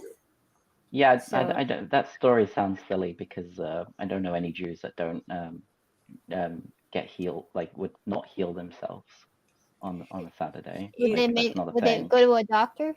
I believe, and I'll You wouldn't have to- an appointment, but Yeah. if someone needs to go to hospital, they're allowed to. Religious Jews are allowed to use a phone, call up the ambulance, go in the ambulance with them to the anything. Like That's I think there's weird. an expression of like it's better to save a life so that the person can like keep a Sabbath in the future. Better to break the Sabbath now so that someone can keep the Sabbath in the future. That's kind of That's work way for of the thinking. paramedics and doctors at the emergency room. Yeah. Yeah. So yeah, people Okay. work in hospitals and they're religious, It's like all on perspective, right? as well. I mean, it's ridiculous. And then M. Doug offers £2 and says, was honey a common ambrosia trope in the region? Well, we know about the land of milk and honey. Look at honey, yeah. Mm. And And then I was- Trevor but I Wright. think the honey that is described in the Bible is not really honey. It's like date honey. Date honey. Trevor Wright says, isn't it ironic that God allowed them to eat manna, but on the Sabbath is not necessary, and if you do it, you're punished for doing so. If you're hungry on Sabbath, wouldn't you eat? Oh, No, you're allowed to eat the stuff that you collected the day before, and God will not magically make your leftovers rot and be filled with maggots. But only on that day. So He also magically have it. doubled the portion. He also magically doubled the portion on the sixth day, so that they, even though they didn't know they were supposed to collect double, they did. Yeah, and there's no manna falls on the Saturday at all, so there's nothing to Okay. collect. All right, so now are we moving to Exodus 17? I mean, we could. But It's like 17, 16 verses. yeah, Exodus 33, Interesting. 18. right. Okay, so Tomer, if you want to, Yeah, I see this, and it Okay. says it's like GPS. Let me behold your presence, or kvotecha. yeah, in no What? sense is there a wormhole here. In no No. sense is it understood to be a wormhole or looking into a different time and space. This is a common theme throughout the ancient Near East. Where does it say? The concept of the wormhole didn't even exist prior to the 1900s. Oh no. Now show me Just- your glory. Yeah, Let me we just behold went over what glory meant. Yep. Oh my God, God. the oneness, the mystique, the glory of God, the feeling that you get in your heart when you see a sunset or a mountain range. It's Look- just that's what they're referring to. Bill, Simply. honey, you really need to stop reading your fan fiction into the Bible. If you want to create an AU where the glory of God means a wormhole through time because Also, it sounds really cool, that's awesome. Write that I- book. Do Bill, it. I have read Exodus Not 33, here. 18 in Hebrew. I will read it again. Vayomar hareni na et kvodecha, which is literally, he said, oh, let me behold your presence. And furthermore, that makes way more sense because in Exodus 33, that's also where Moses sees God face to face. Mm-hmm. Yeah. Also, I'd recommend a lot of these So people. he's not in a wormhole. He's just looking at the guy. Yeah, he's just I looking think at he him. was confusing Morgan Freeman's through the wormhole. Well, you see, I saw Aaron this past weekend face to face, which also means that I saw him as an eldritch entity with multiple arms and too many eyes, and I really couldn't comprehend him. And that was space Cthulhu. time warped around itself. Yeah. But I just didn't mention that. Is weed legal in Canada? Sorry? Weed legal in Canada, all over Canada? Oh, yeah, absolutely. It's federally legal. You can buy it, and because we had a real problem with fentanyl from China, so you can buy it, unencumbered with anything that might accidentally kill you at registered stores all over this entire. That might explain the vision that people are having. And then he also Yeah. referenced the transfiguration. So in Matthew 17, so Oh god, he's saying he's seeing the end of days. No, he's not. That's too blasphemous That's for not this what it for this says. playlist. Yeah. That's not what it says. Bringing up the New Testament. He starts glowing. Glowing is indeed weird, but it is not a time. Okay, so he lit up. There are a few ways to radium dust or whatever. There are a few ways to translate that or to understand that. His face lit up. One translation uses like horns, but that is a translation. His face lit up, so it became irradiated. Essentially, he was gaining part of God's glory in that moment. It's also an expression. It is an expression. The person's face lit up. It doesn't necessarily mean that they were glowing with light. There's that one, but for Moses specifically, he had to wear a thing over him because I remember that from the Ten Commandments when Moses comes down from the mountain. His the light of God. face is light of God. Yeah, there you go. In no sense is this looking into a wormhole. Is no sense. Oh my God. Yeah, I would recommend Christians that are looking into the Bible and the original language. It doesn't help you to just translate word for word into the Hebrew word. You have to actually learn the language as a language and understand words are always in context. You can't just be like, oh, this word is used, and then look at not Jastro, there's like a website that has like all the different meanings of the word, and like look at every meaning it's possible and say, oh, it can mean this, therefore I want it to mean this. Every word has to work behind them. Simple as that. If you don't understand the context of how the word's being used, you will never understand what someone's saying. Yeah. There are references to the future in the Bible, like prophecies and junk, but there's no Easter eggs in the Bible, like wormholes or the Big Bang or whatever you want to read into it. There's definitely no Easter eggs in any Bible. That were written after they happened and were still wrong, which I think is talent, really. Are we going to read? Sorry, then interrupting. Are we going to read Exodus 17? We should. Yeah. Yes. I'd be happy to read that one. Let me just finish this comment. The Explorer Channel UK says, if Jesus heals people, why doesn't he just empty the hospitals so people don't work on Sundays? Very good point. And Zarnarankar says, isn't the reason some people have those weird halos in religious art, though, talking about people glowing? Yeah. That is one interpretation of being touched with the glory of God. Although they tend to believe that of people a long time ago, whereas now if you feel someone is touched by the Spirit, you're just very inspired by them. Okay, yeah, Tomer. I think it's an art thing. Yes. How far do you want me to read? Verse... where is it? 7. Okay. All right, so the whole Israelite community set out from the desert of Sin, traveling from place to place as the Lord commanded. They camped at Rephidim, but there was no water for the people to drink. So they quarreled with Moses and said, give us water to drink. And Moses says, why do you quarrel with me? Why do you put the Lord to the test? But the people were thirsty for water there, and they grumbled against Moses. Grumble. And they said, why did you bring us out of Egypt to make us and our children of livestock die of thirst? Then Moses cried out to the Lord, What am I to do with these people? They're almost ready to stone me. The Lord answered Moses, Go out in front of the people. Take with you some of the elders of Israel, and take in your hand the staff with which you struck the Nile, and go.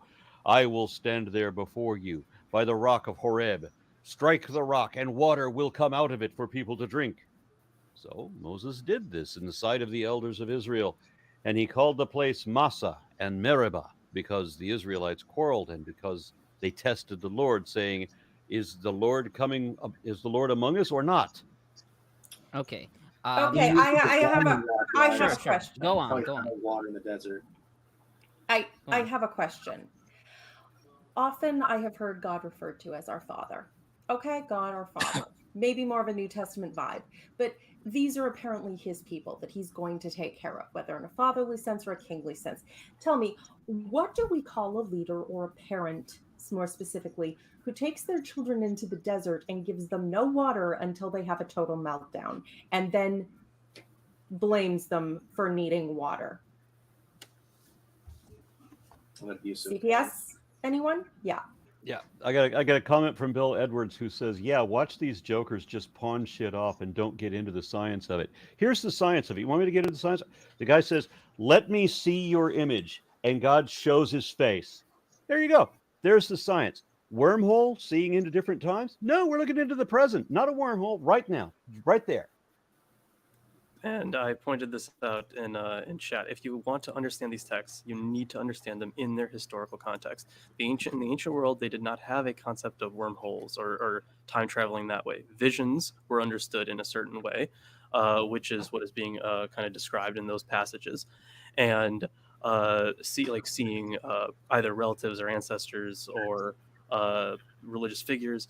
Those were all perceived in certain ways, but in no way is that a scientific claim. Those are intrinsically religious kind of experiences.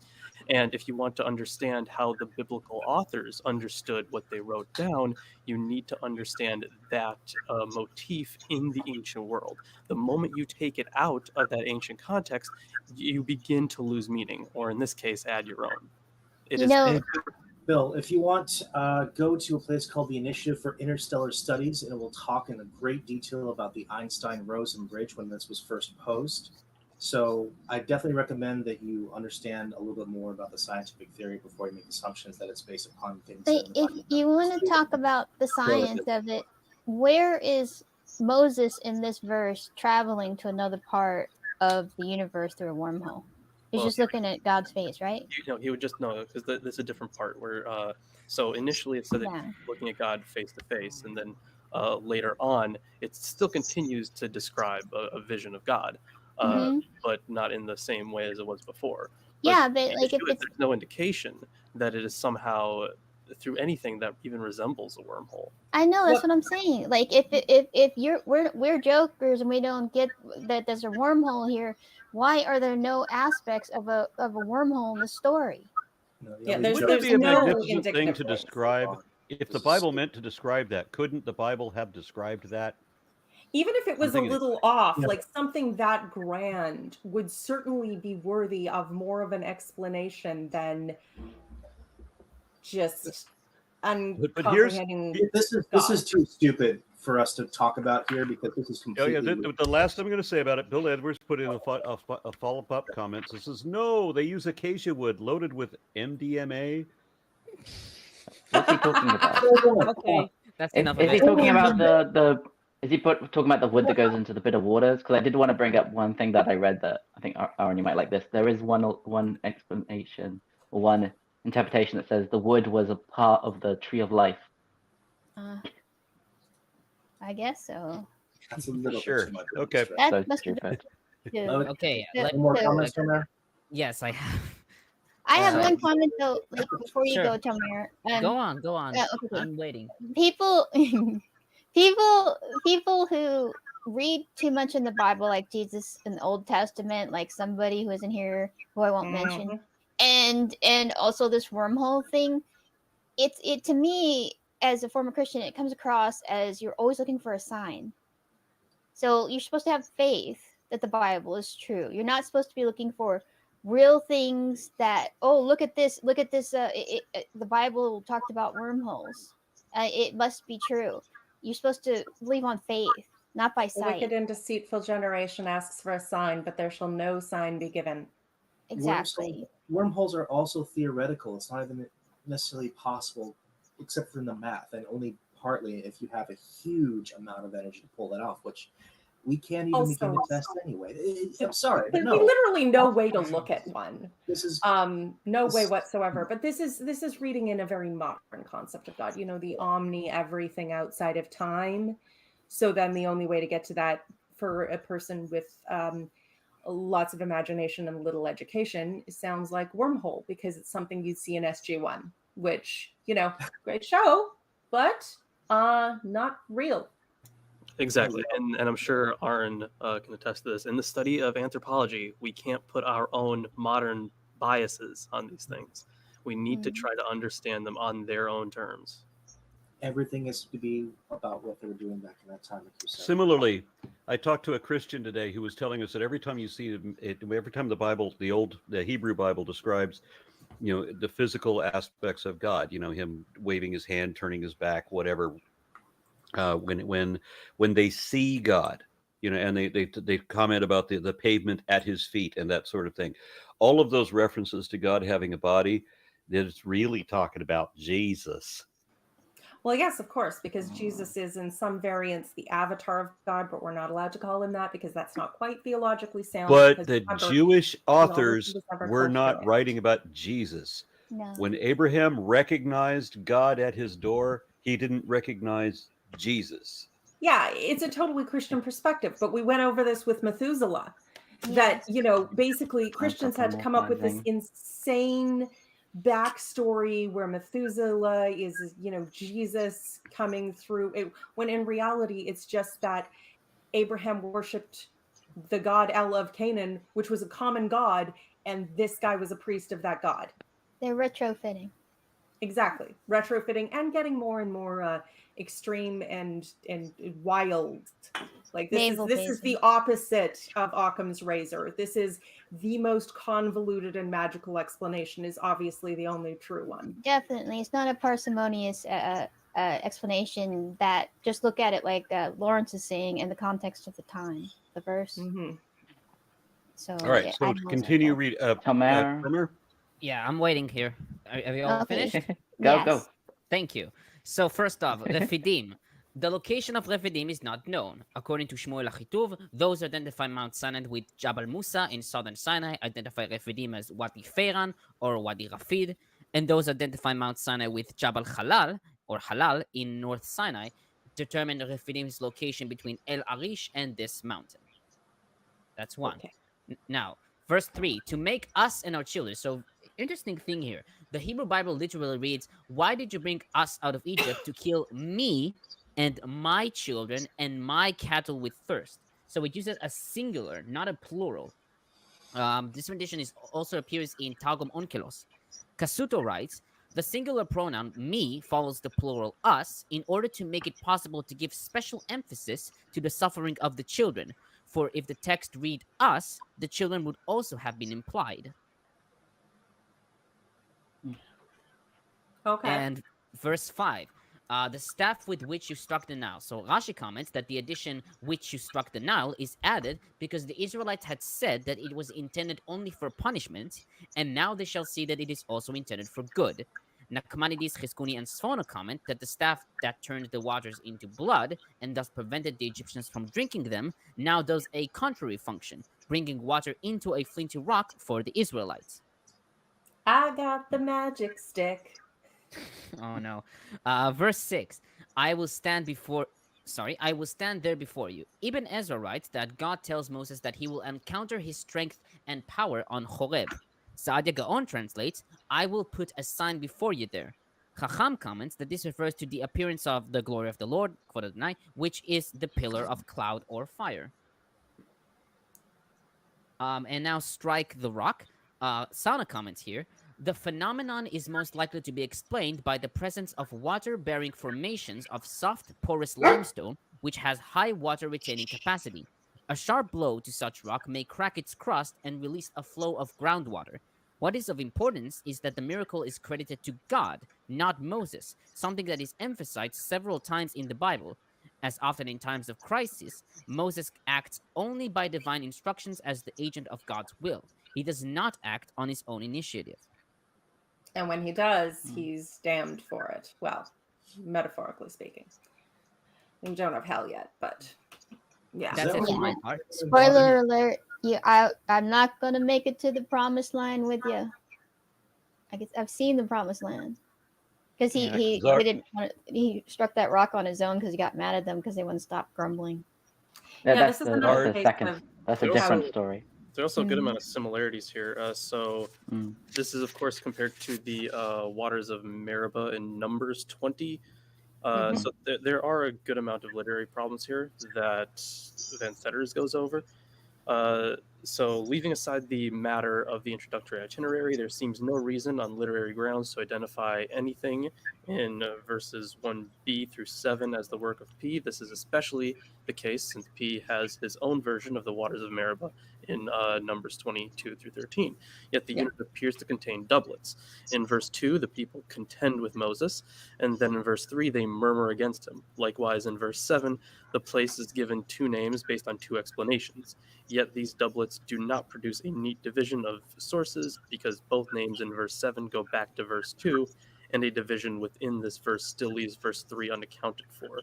And then furthermore, the clearest form critical comparison to this unit is that of Exodus 15:22 through 25. In both cases, we have the need for some water to drink. The people complain against Moses. Moses cries to Yahweh. Moses is instructed by God as to how he can overcome the situation of need, and an etymological etiology explains the place names of the water sources. Regarding this last item, neither story can properly be understood as an etiological legend. That is only one element of the story that makes up the whole.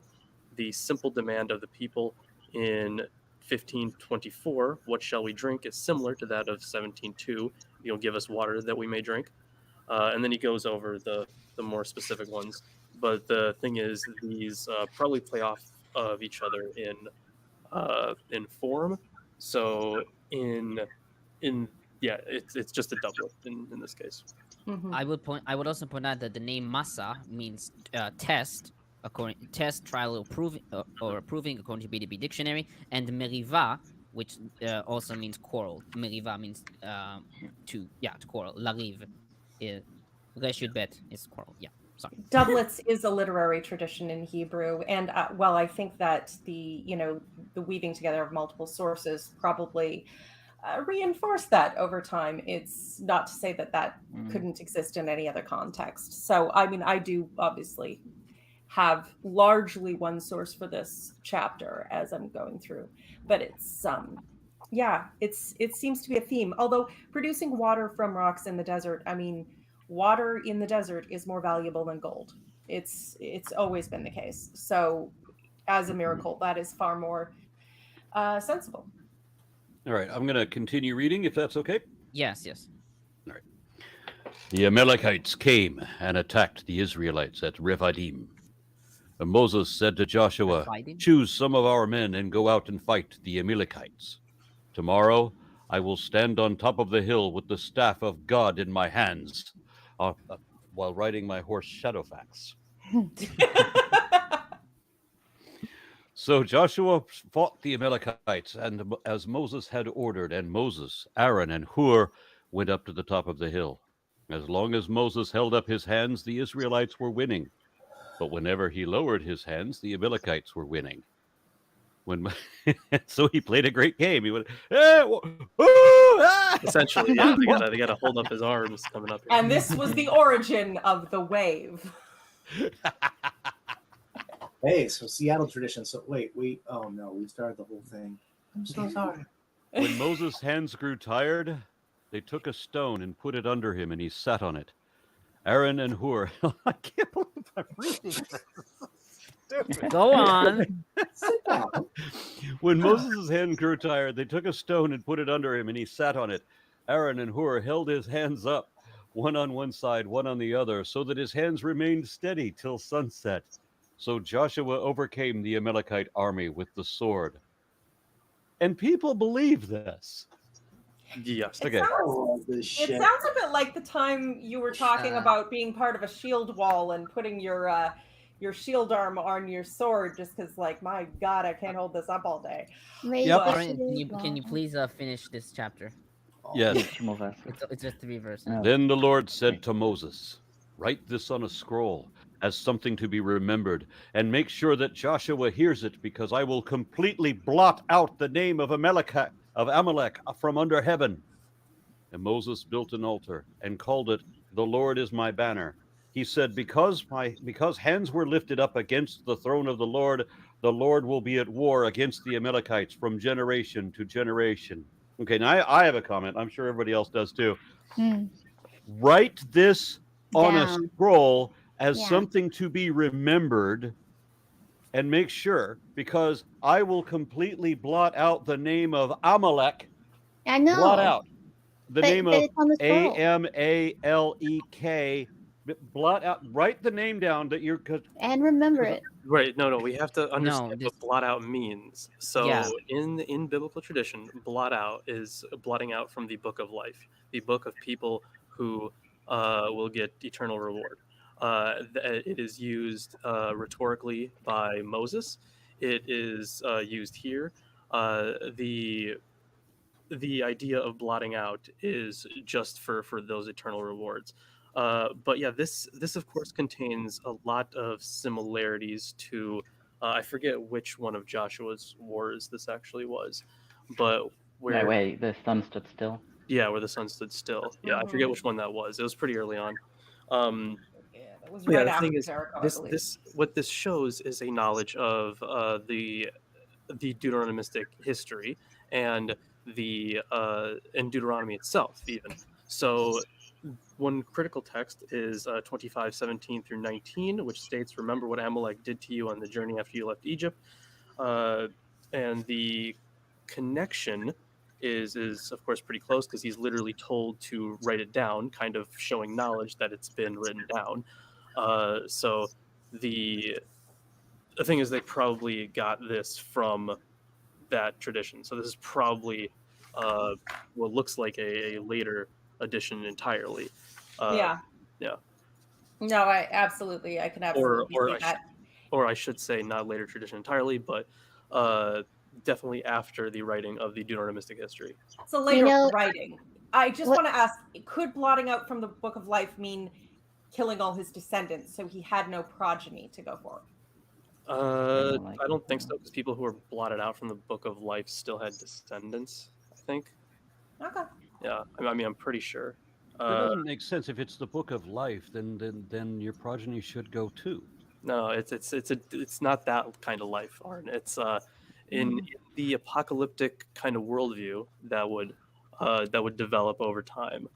The Book of Life is, of course, the people who are A, remembered, and B, they are they receive some eternal reward, something with They might be resurrected at the last day. yeah. So Abimelech would never be resurrected at the last day. Yeah, definitely not. But So they are talking about a people, not an individual here. So right, yeah. So they would have had many descendants. If we're talking about a whole people, like it'd be kind of. I don't even think the most conservative interpreters would be like, oh yeah, they never had any more children after that.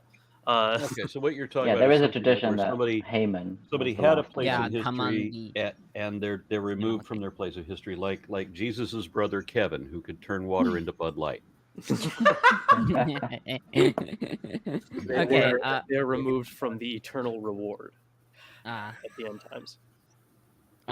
Okay, so I'll start my commentary here. I didn't really write about Amalek because most commentators that I've read, at least the modern ones, describe them as nomads, and two, they're only mentioned in the Bible. They're not mentioned in outside sources. So it's not. I don't really have a lot to say about them. I mean, there They're is, but descendants of Esau.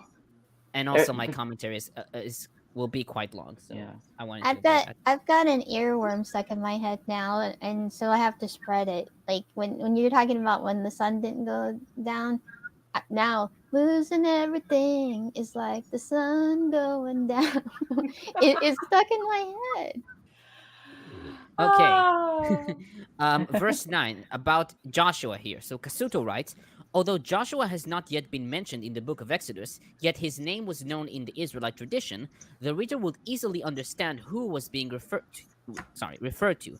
Hence, it was possible to cite here the exact words of the source, possibly the epic poem on the Exodus from Egypt, without any additional explanation.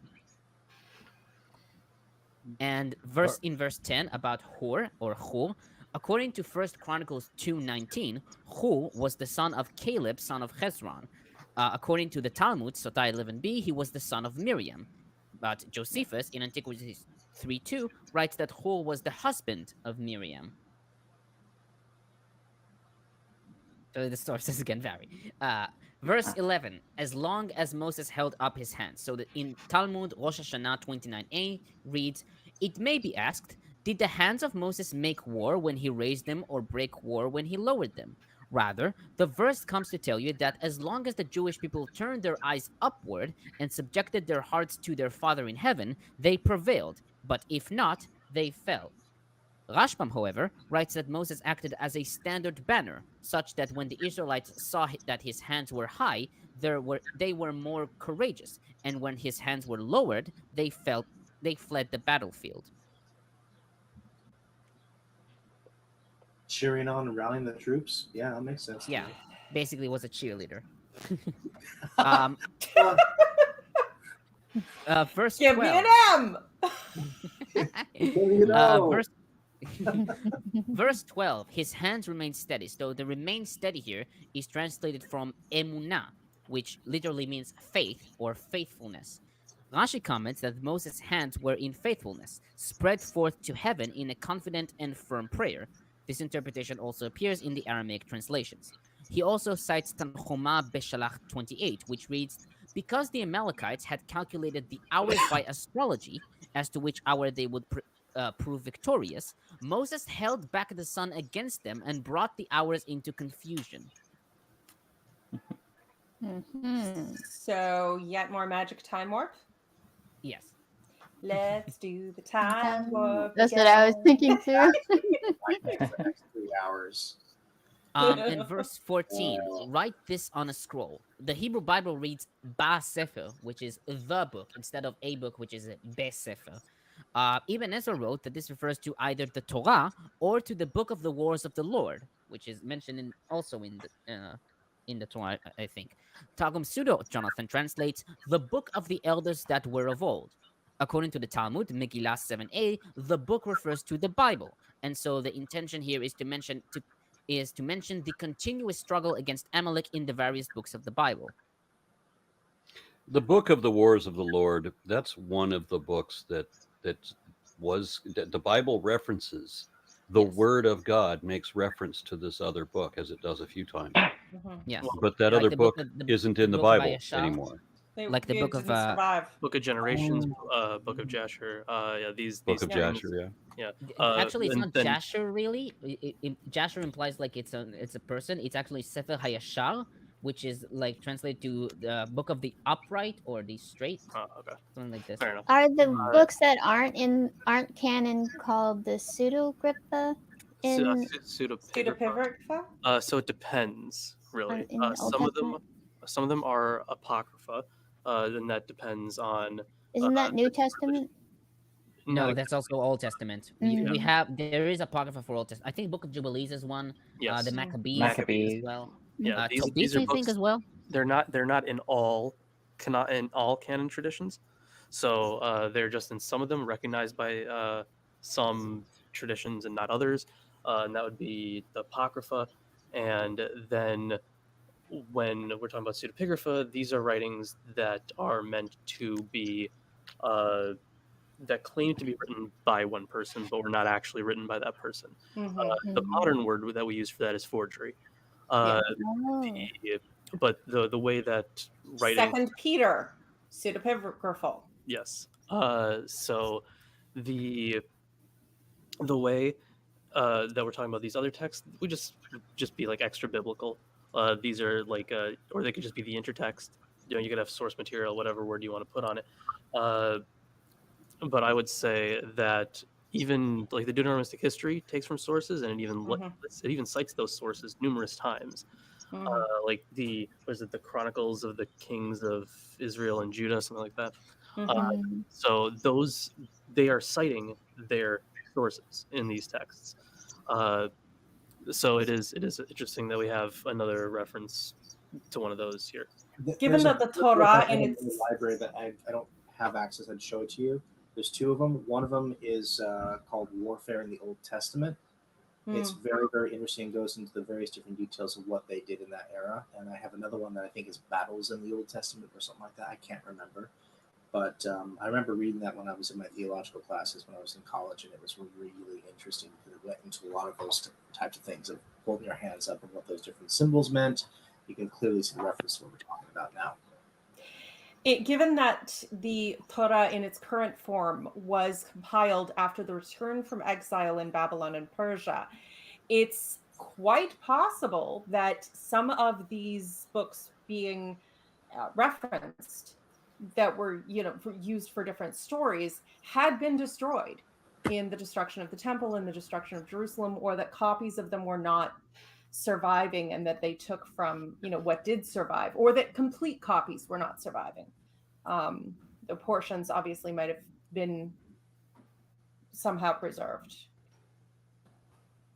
Yeah, in the classic mode of sorry. history, so a lot of the time, the only leftover citations of ancient books are just the texts of other authors.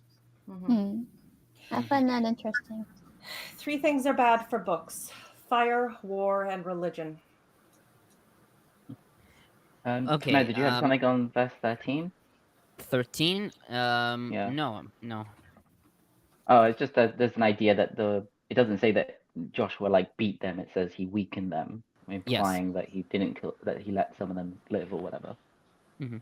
So Yes. that might be part of why Moses tells him like, "Oh, you will destroy them later." Got a couple more comments to read. Zar Narankar says, it's just magic, though. Who needs science in the face of that anyway? Obviously, that was the context for that was a little while ago. Then M. Doug offers £5 and says, how could anyone see that as anything other than a fireside story for kids?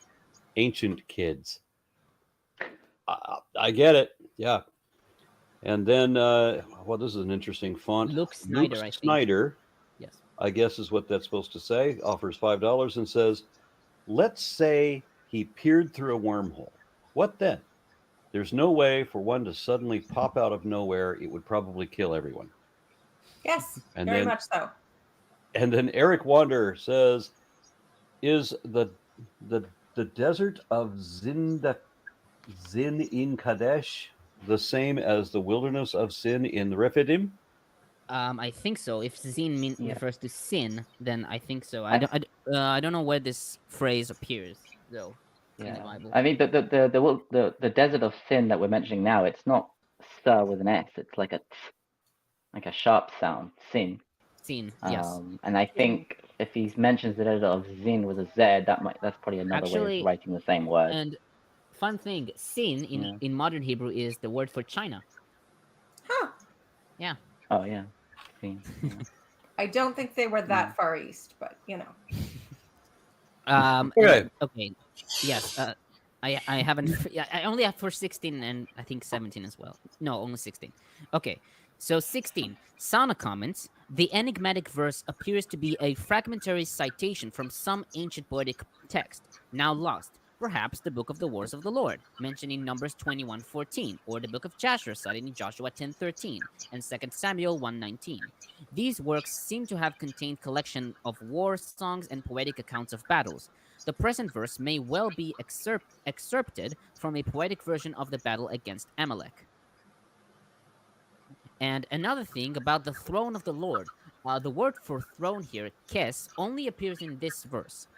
Traditional commentators and most early translations understood it as throne, the usual wording.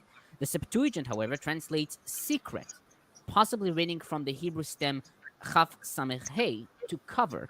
Kasuto suggested to read kes from the stem chaf samech samech, count or reckon. And so the meaning here is this altar will be a memorial pillar to the Lord's plan. Professor Avishor notes that some suggested to change kes here to nes, which is banner, based on the previous verse. I see. And that's it. Cool. Yeah, I think Right. the literal. I think if you don't understand like what the literal meaning of this verse is, I think it's supposed to be like there is a hand on the throne of God, implying like he swore, like God Oh, is like making when an you oath. place your hand on, the Bible, say to swear, or your heart, Yeah. or whatever. Yeah, the throne of God. That there will be a war for all eternity, but there is like some other weird things because the word, as you said, the word kes is only used once, but it's similar to the word Kise. kisi or kise, which means seat. chair. I have So it's to like wonder. a shortened. Yeah. Yeah.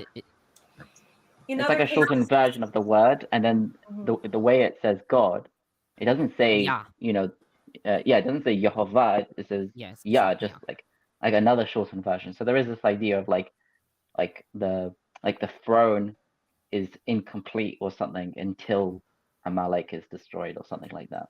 Yeah, I'm seeing the comments from Bill Edwards. I want to put him on video just so I can listen to his barking madness as he tells everybody how scared of science we are. We're not recognizing the book doesn't say anything like what he's imagining. I know. But I want to do the show where he gets to say all of this ludicrous crap. I think it would be entertaining. I could make money at his expense. You There certainly are could. a lot of people you out do there it. who would be entertaining to listen to, but probably don't deserve any He platform. doesn't deserve it. I mean, I love the fact that you try to get money off of him, but Honestly, it sounds like content is schizophrenia. So stupid. Well, I don't know if I call it schizophrenia, but it is looking into text, something that isn't there. In fact, That one's a stupid one. I'm sorry. Of all things I've said, that was a stupid thought, just to have it as a wormhole. That idea didn't exist in 1900. I really will have a problem with that. his criticism of the Talmud, for example, while I would say that the Talmud is, of course, not representative of ancient Judaism, it is more representative of modern Judaism. And then, of course, his criticism that no real Jew accepts. I hate when people say that. Oh, he's not a real Jew. It's Everybody no has an true Scotsman. interpretation real of what a No Jew true is. Scotsman fallacy. I hate when people say. So yeah, the- isn't the standard for being a considered a Jew that your mother was a Jew? Yeah, that's like a recursive thing. If you But You have that's to a rab- remember, this that's is one rabbinic. of those ways. That's the yeah. That's I the did This rabbinic is wanna- one of those ways in which Christianity is inherently anti-Semitic, because in order to be a Christian, you have to believe that you understand the God, scriptures, traditions, and religions of Judaism better than Jews do. Well, to be fair, Which- he did say he was Jewish, but I yeah, think he's no Karaite, truth. What he said because was he just basically denounces the Talmud and I doubt he's a He's- Karaite. which is fine. But yeah, the so Karaites don't think they're the real fine, Jews. but that doesn't mean that you can read in quantum physics and you can't read quantum mechanics into this stuff because Quantum like woo. quantum mechanics is interesting on its own, very in fact at this point probably impossible to actually understand, but all those fields of science are very interesting on their own, but they do their job in science. Talmud is- If we are trying to analyze an ancient religious text, we need to do our best to understand the culture it came out of. And that does not require an understanding of quantum mechanics because they didn't have a concept of quantum mechanics. No, they did not. Yep. It wasn't even a consideration. So, really.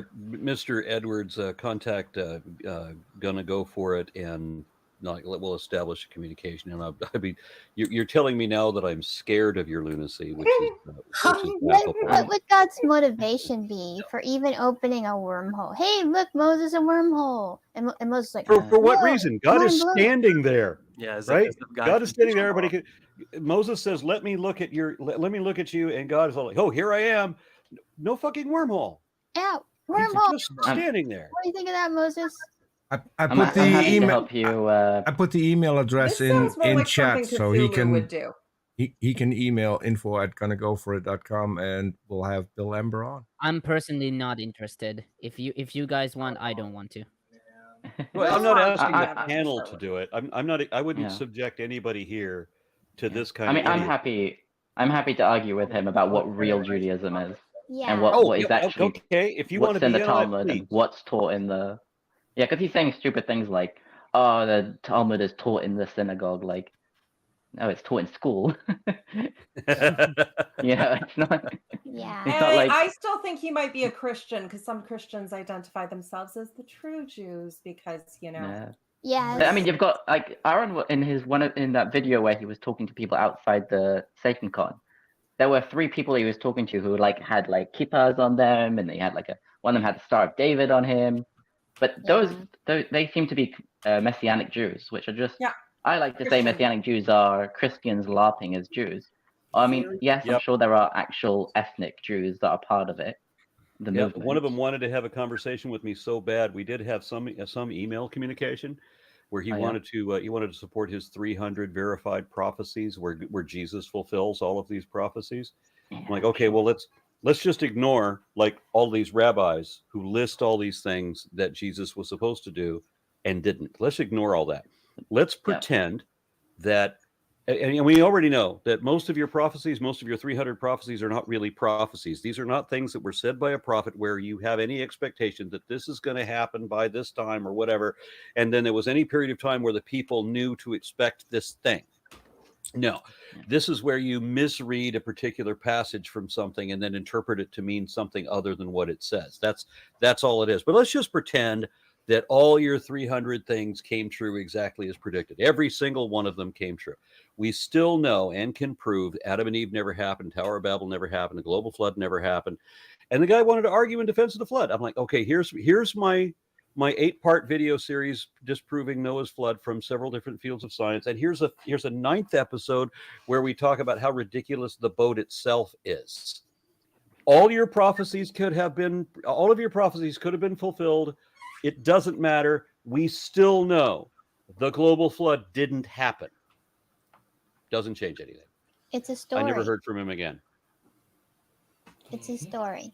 It's what happens when you emotionally attach your identity to certain ideas and collect them and intricately connect them in your mind, not logically, but with your sense of self. Yeah, Yeah, they make their identity. identity this belief, which is dangerous. Oh, Yes, it they're is. taught to from the Yeah. time that they are most vulnerable, whether they are caught as adults at a very vulnerable moment in their life or whether they are indoctrinated as children. They're taught to think that way. So it feels The like fun- an attack on yourself if you say the flood didn't happen, because it's part of their identity that the Bible's literal. And then So they're defending their ego. you react in the way that anyone does if you were threatening not just their life but their very sense of self. And I've often said that one of the worst things about hell for me is not the threat of going to hell. It was the concept that I deserved to go to hell that I found more dehumanizing than the threat of hell itself. Yeah, and I get that because it's hard to imagine somebody being worth eternal, merciless savagery. It would be impossible for any human to commit that much evil to be worth. I was a people-pleasing 6-year-old. but to damn somebody for not doing anything wrong, but simply not believing the right lie. You believed a different lie. Or eating lobsters. The funniest thing about Messianic Judaism is that it kind of ended up being a bit of a what's the word? So their intentions originally, they won't say this themselves, but their intention is to evangelize to the Jews, and that's where they come from. They come from a Protestant movement of evangelizing. Yeah. They kind of Wasn't it a change Baptist themselves. pastor starting a cult, basically? I think that's possible. Yeah. So I've seen a number of these ads for that where you have Jewish people and they're talking about what their preconceptions of Christianity were, and now how they've learned from Protestant Christians to integrate there's Jesus. like an Israeli woman. Yeah.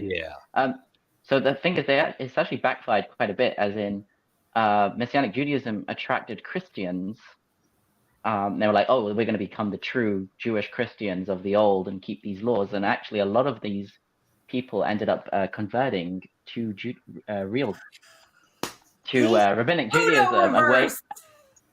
So they were trying to target Jews and convert them to Christianity, but what happened was that a lot of Christians ended up going through them the other way, which is quite funny.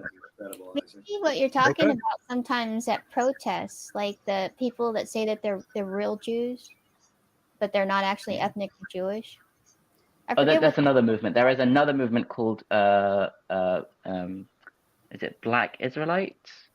yeah, Black Hebrew? we've Black- seen them Black before. Hebrew. Like on, What is it, Tomo? Black Hebrew Israelites. Black Hebrew Israelites. And that is an American movement that was started not that long ago, I think. And And are they They- a creepy group? I Yeah. confronted them they're a also couple of Christian, times. I think. I've confronted them a couple of times, and I've been told that we're all too cowardly to confront them, and yet I went up against them alone in Manhattan. Nobody with me at all. There's like 7 of them, and I just walk into the middle of their circle and start arguing with them. But they still want to call me a coward. I'm Just alone, that. dude. I've nobody behind me. I don't even have anybody holding a camera. I don't even have video for it because it's just me. But they were arguing about trying to argue that science isn't real because science says science says that there's no oxygen in space, so you can't have a fire in space, and yet you have the sun, and the sun is in space, which proves that science is wrong. And I had to explain there's a difference between fire, which is a chemical reaction, and plasma, which is a state of matter. You all have cell phones on you. Google it. Look it up right now. They wouldn't do it. Yeah, if science doesn't work, why am I holding a mini computer camera GPS in my hand and using it to play silly swap 3 games instead of But looking yeah, up the why is entire this sum person of who's human making knowledge? comments in the comment section able to even watch our video right now from wherever the hell they are on the planet?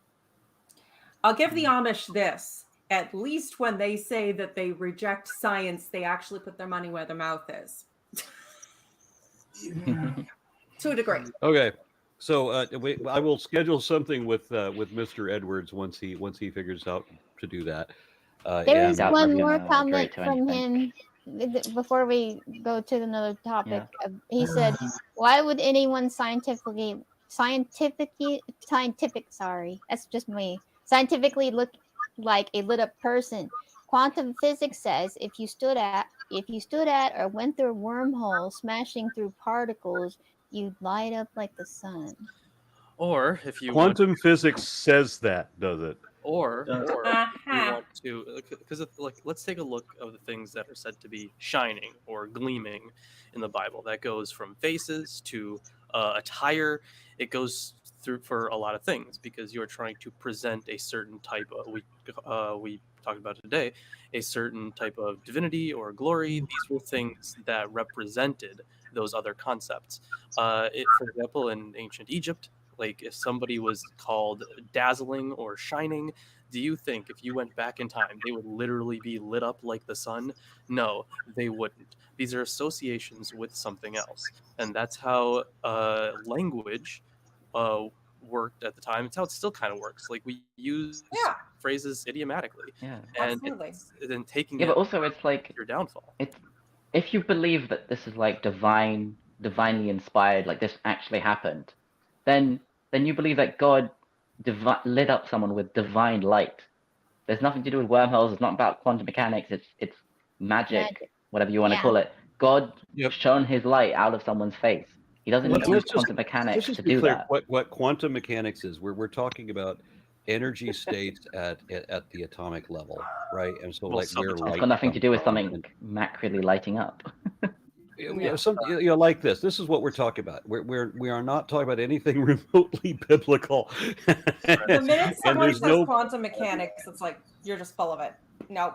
Yeah, it's like And when in the 1950s, if you made you want to make a movie monster, you had to use radiation because nobody understands what radiation is in the 1950s. So that becomes the excuse for everything. So for now, it's quantum mechanics because nobody understands what quantum mechanics is. I've actually had to take a class in quantum mechanics so Yeah, I don't know what it is either, but I understand that it has nothing to do with what Like what they you're did talking with about. mutations and the X-Men. Yeah. Yeah, Yeah. like that. Exactly. Let's do another example. If I also want to, read into texts something that isn't there. What if Moses was just jaundiced? Is he jaundiced now? What other That's reason what I was saying earlier. would be so Yeah. funny?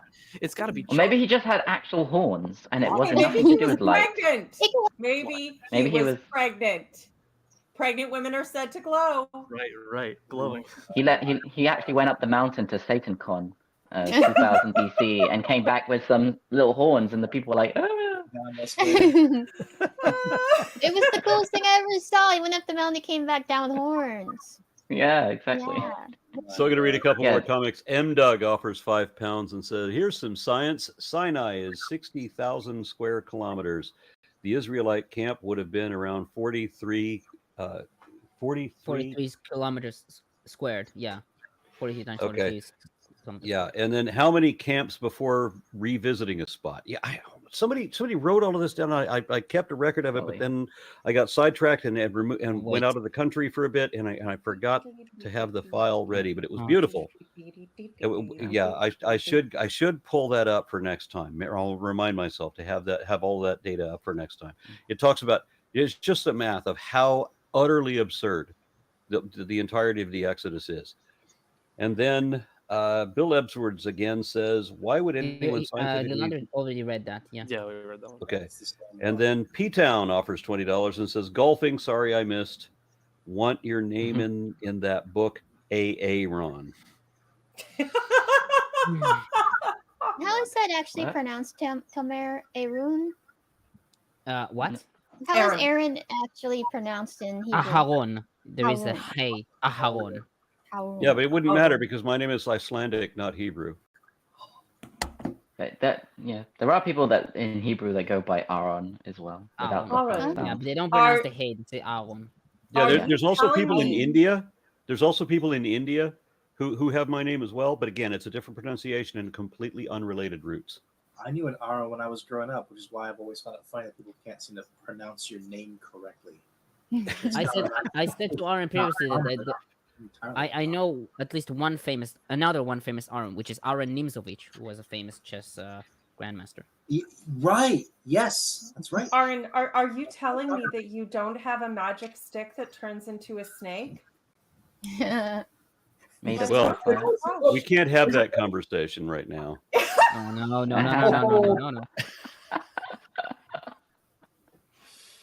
It's more of a magic snake. Okay.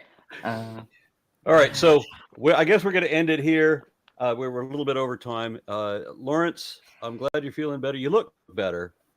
You're looking good today. Aside Yay. from the increased balding, but Oh yeah, no. an alarming rate. Oh no. That's your Ashkenazi genetics probably right there. Damn eugenics. Well, I can't comment on that, but it's good to see you again, sir. And you do look better than you have the last few times I've seen you because you've been stressed. Yeah, and yeah. I don't like to see you that way. Look at us on Discord. Yeah, everybody check out his Discord, his show tomorrow. Yep. Very good. And I did put the link is in the link is in the description. Go check that out in the morning. If you're not taking your mom out somewhere, because tomorrow's Mommy's Day. Tomorrow is also the Book of Mormon, which I'll be in that as well. Very good, very good. All right, yep, that's tomorrow late in the evening for you. Yeah. Looking 1 forward a.m. to as that always. Book of Mommy. one. And then everybody else, I'll see you next week. Can't wait. Goodbye, everybody. Yeah, I see do. you.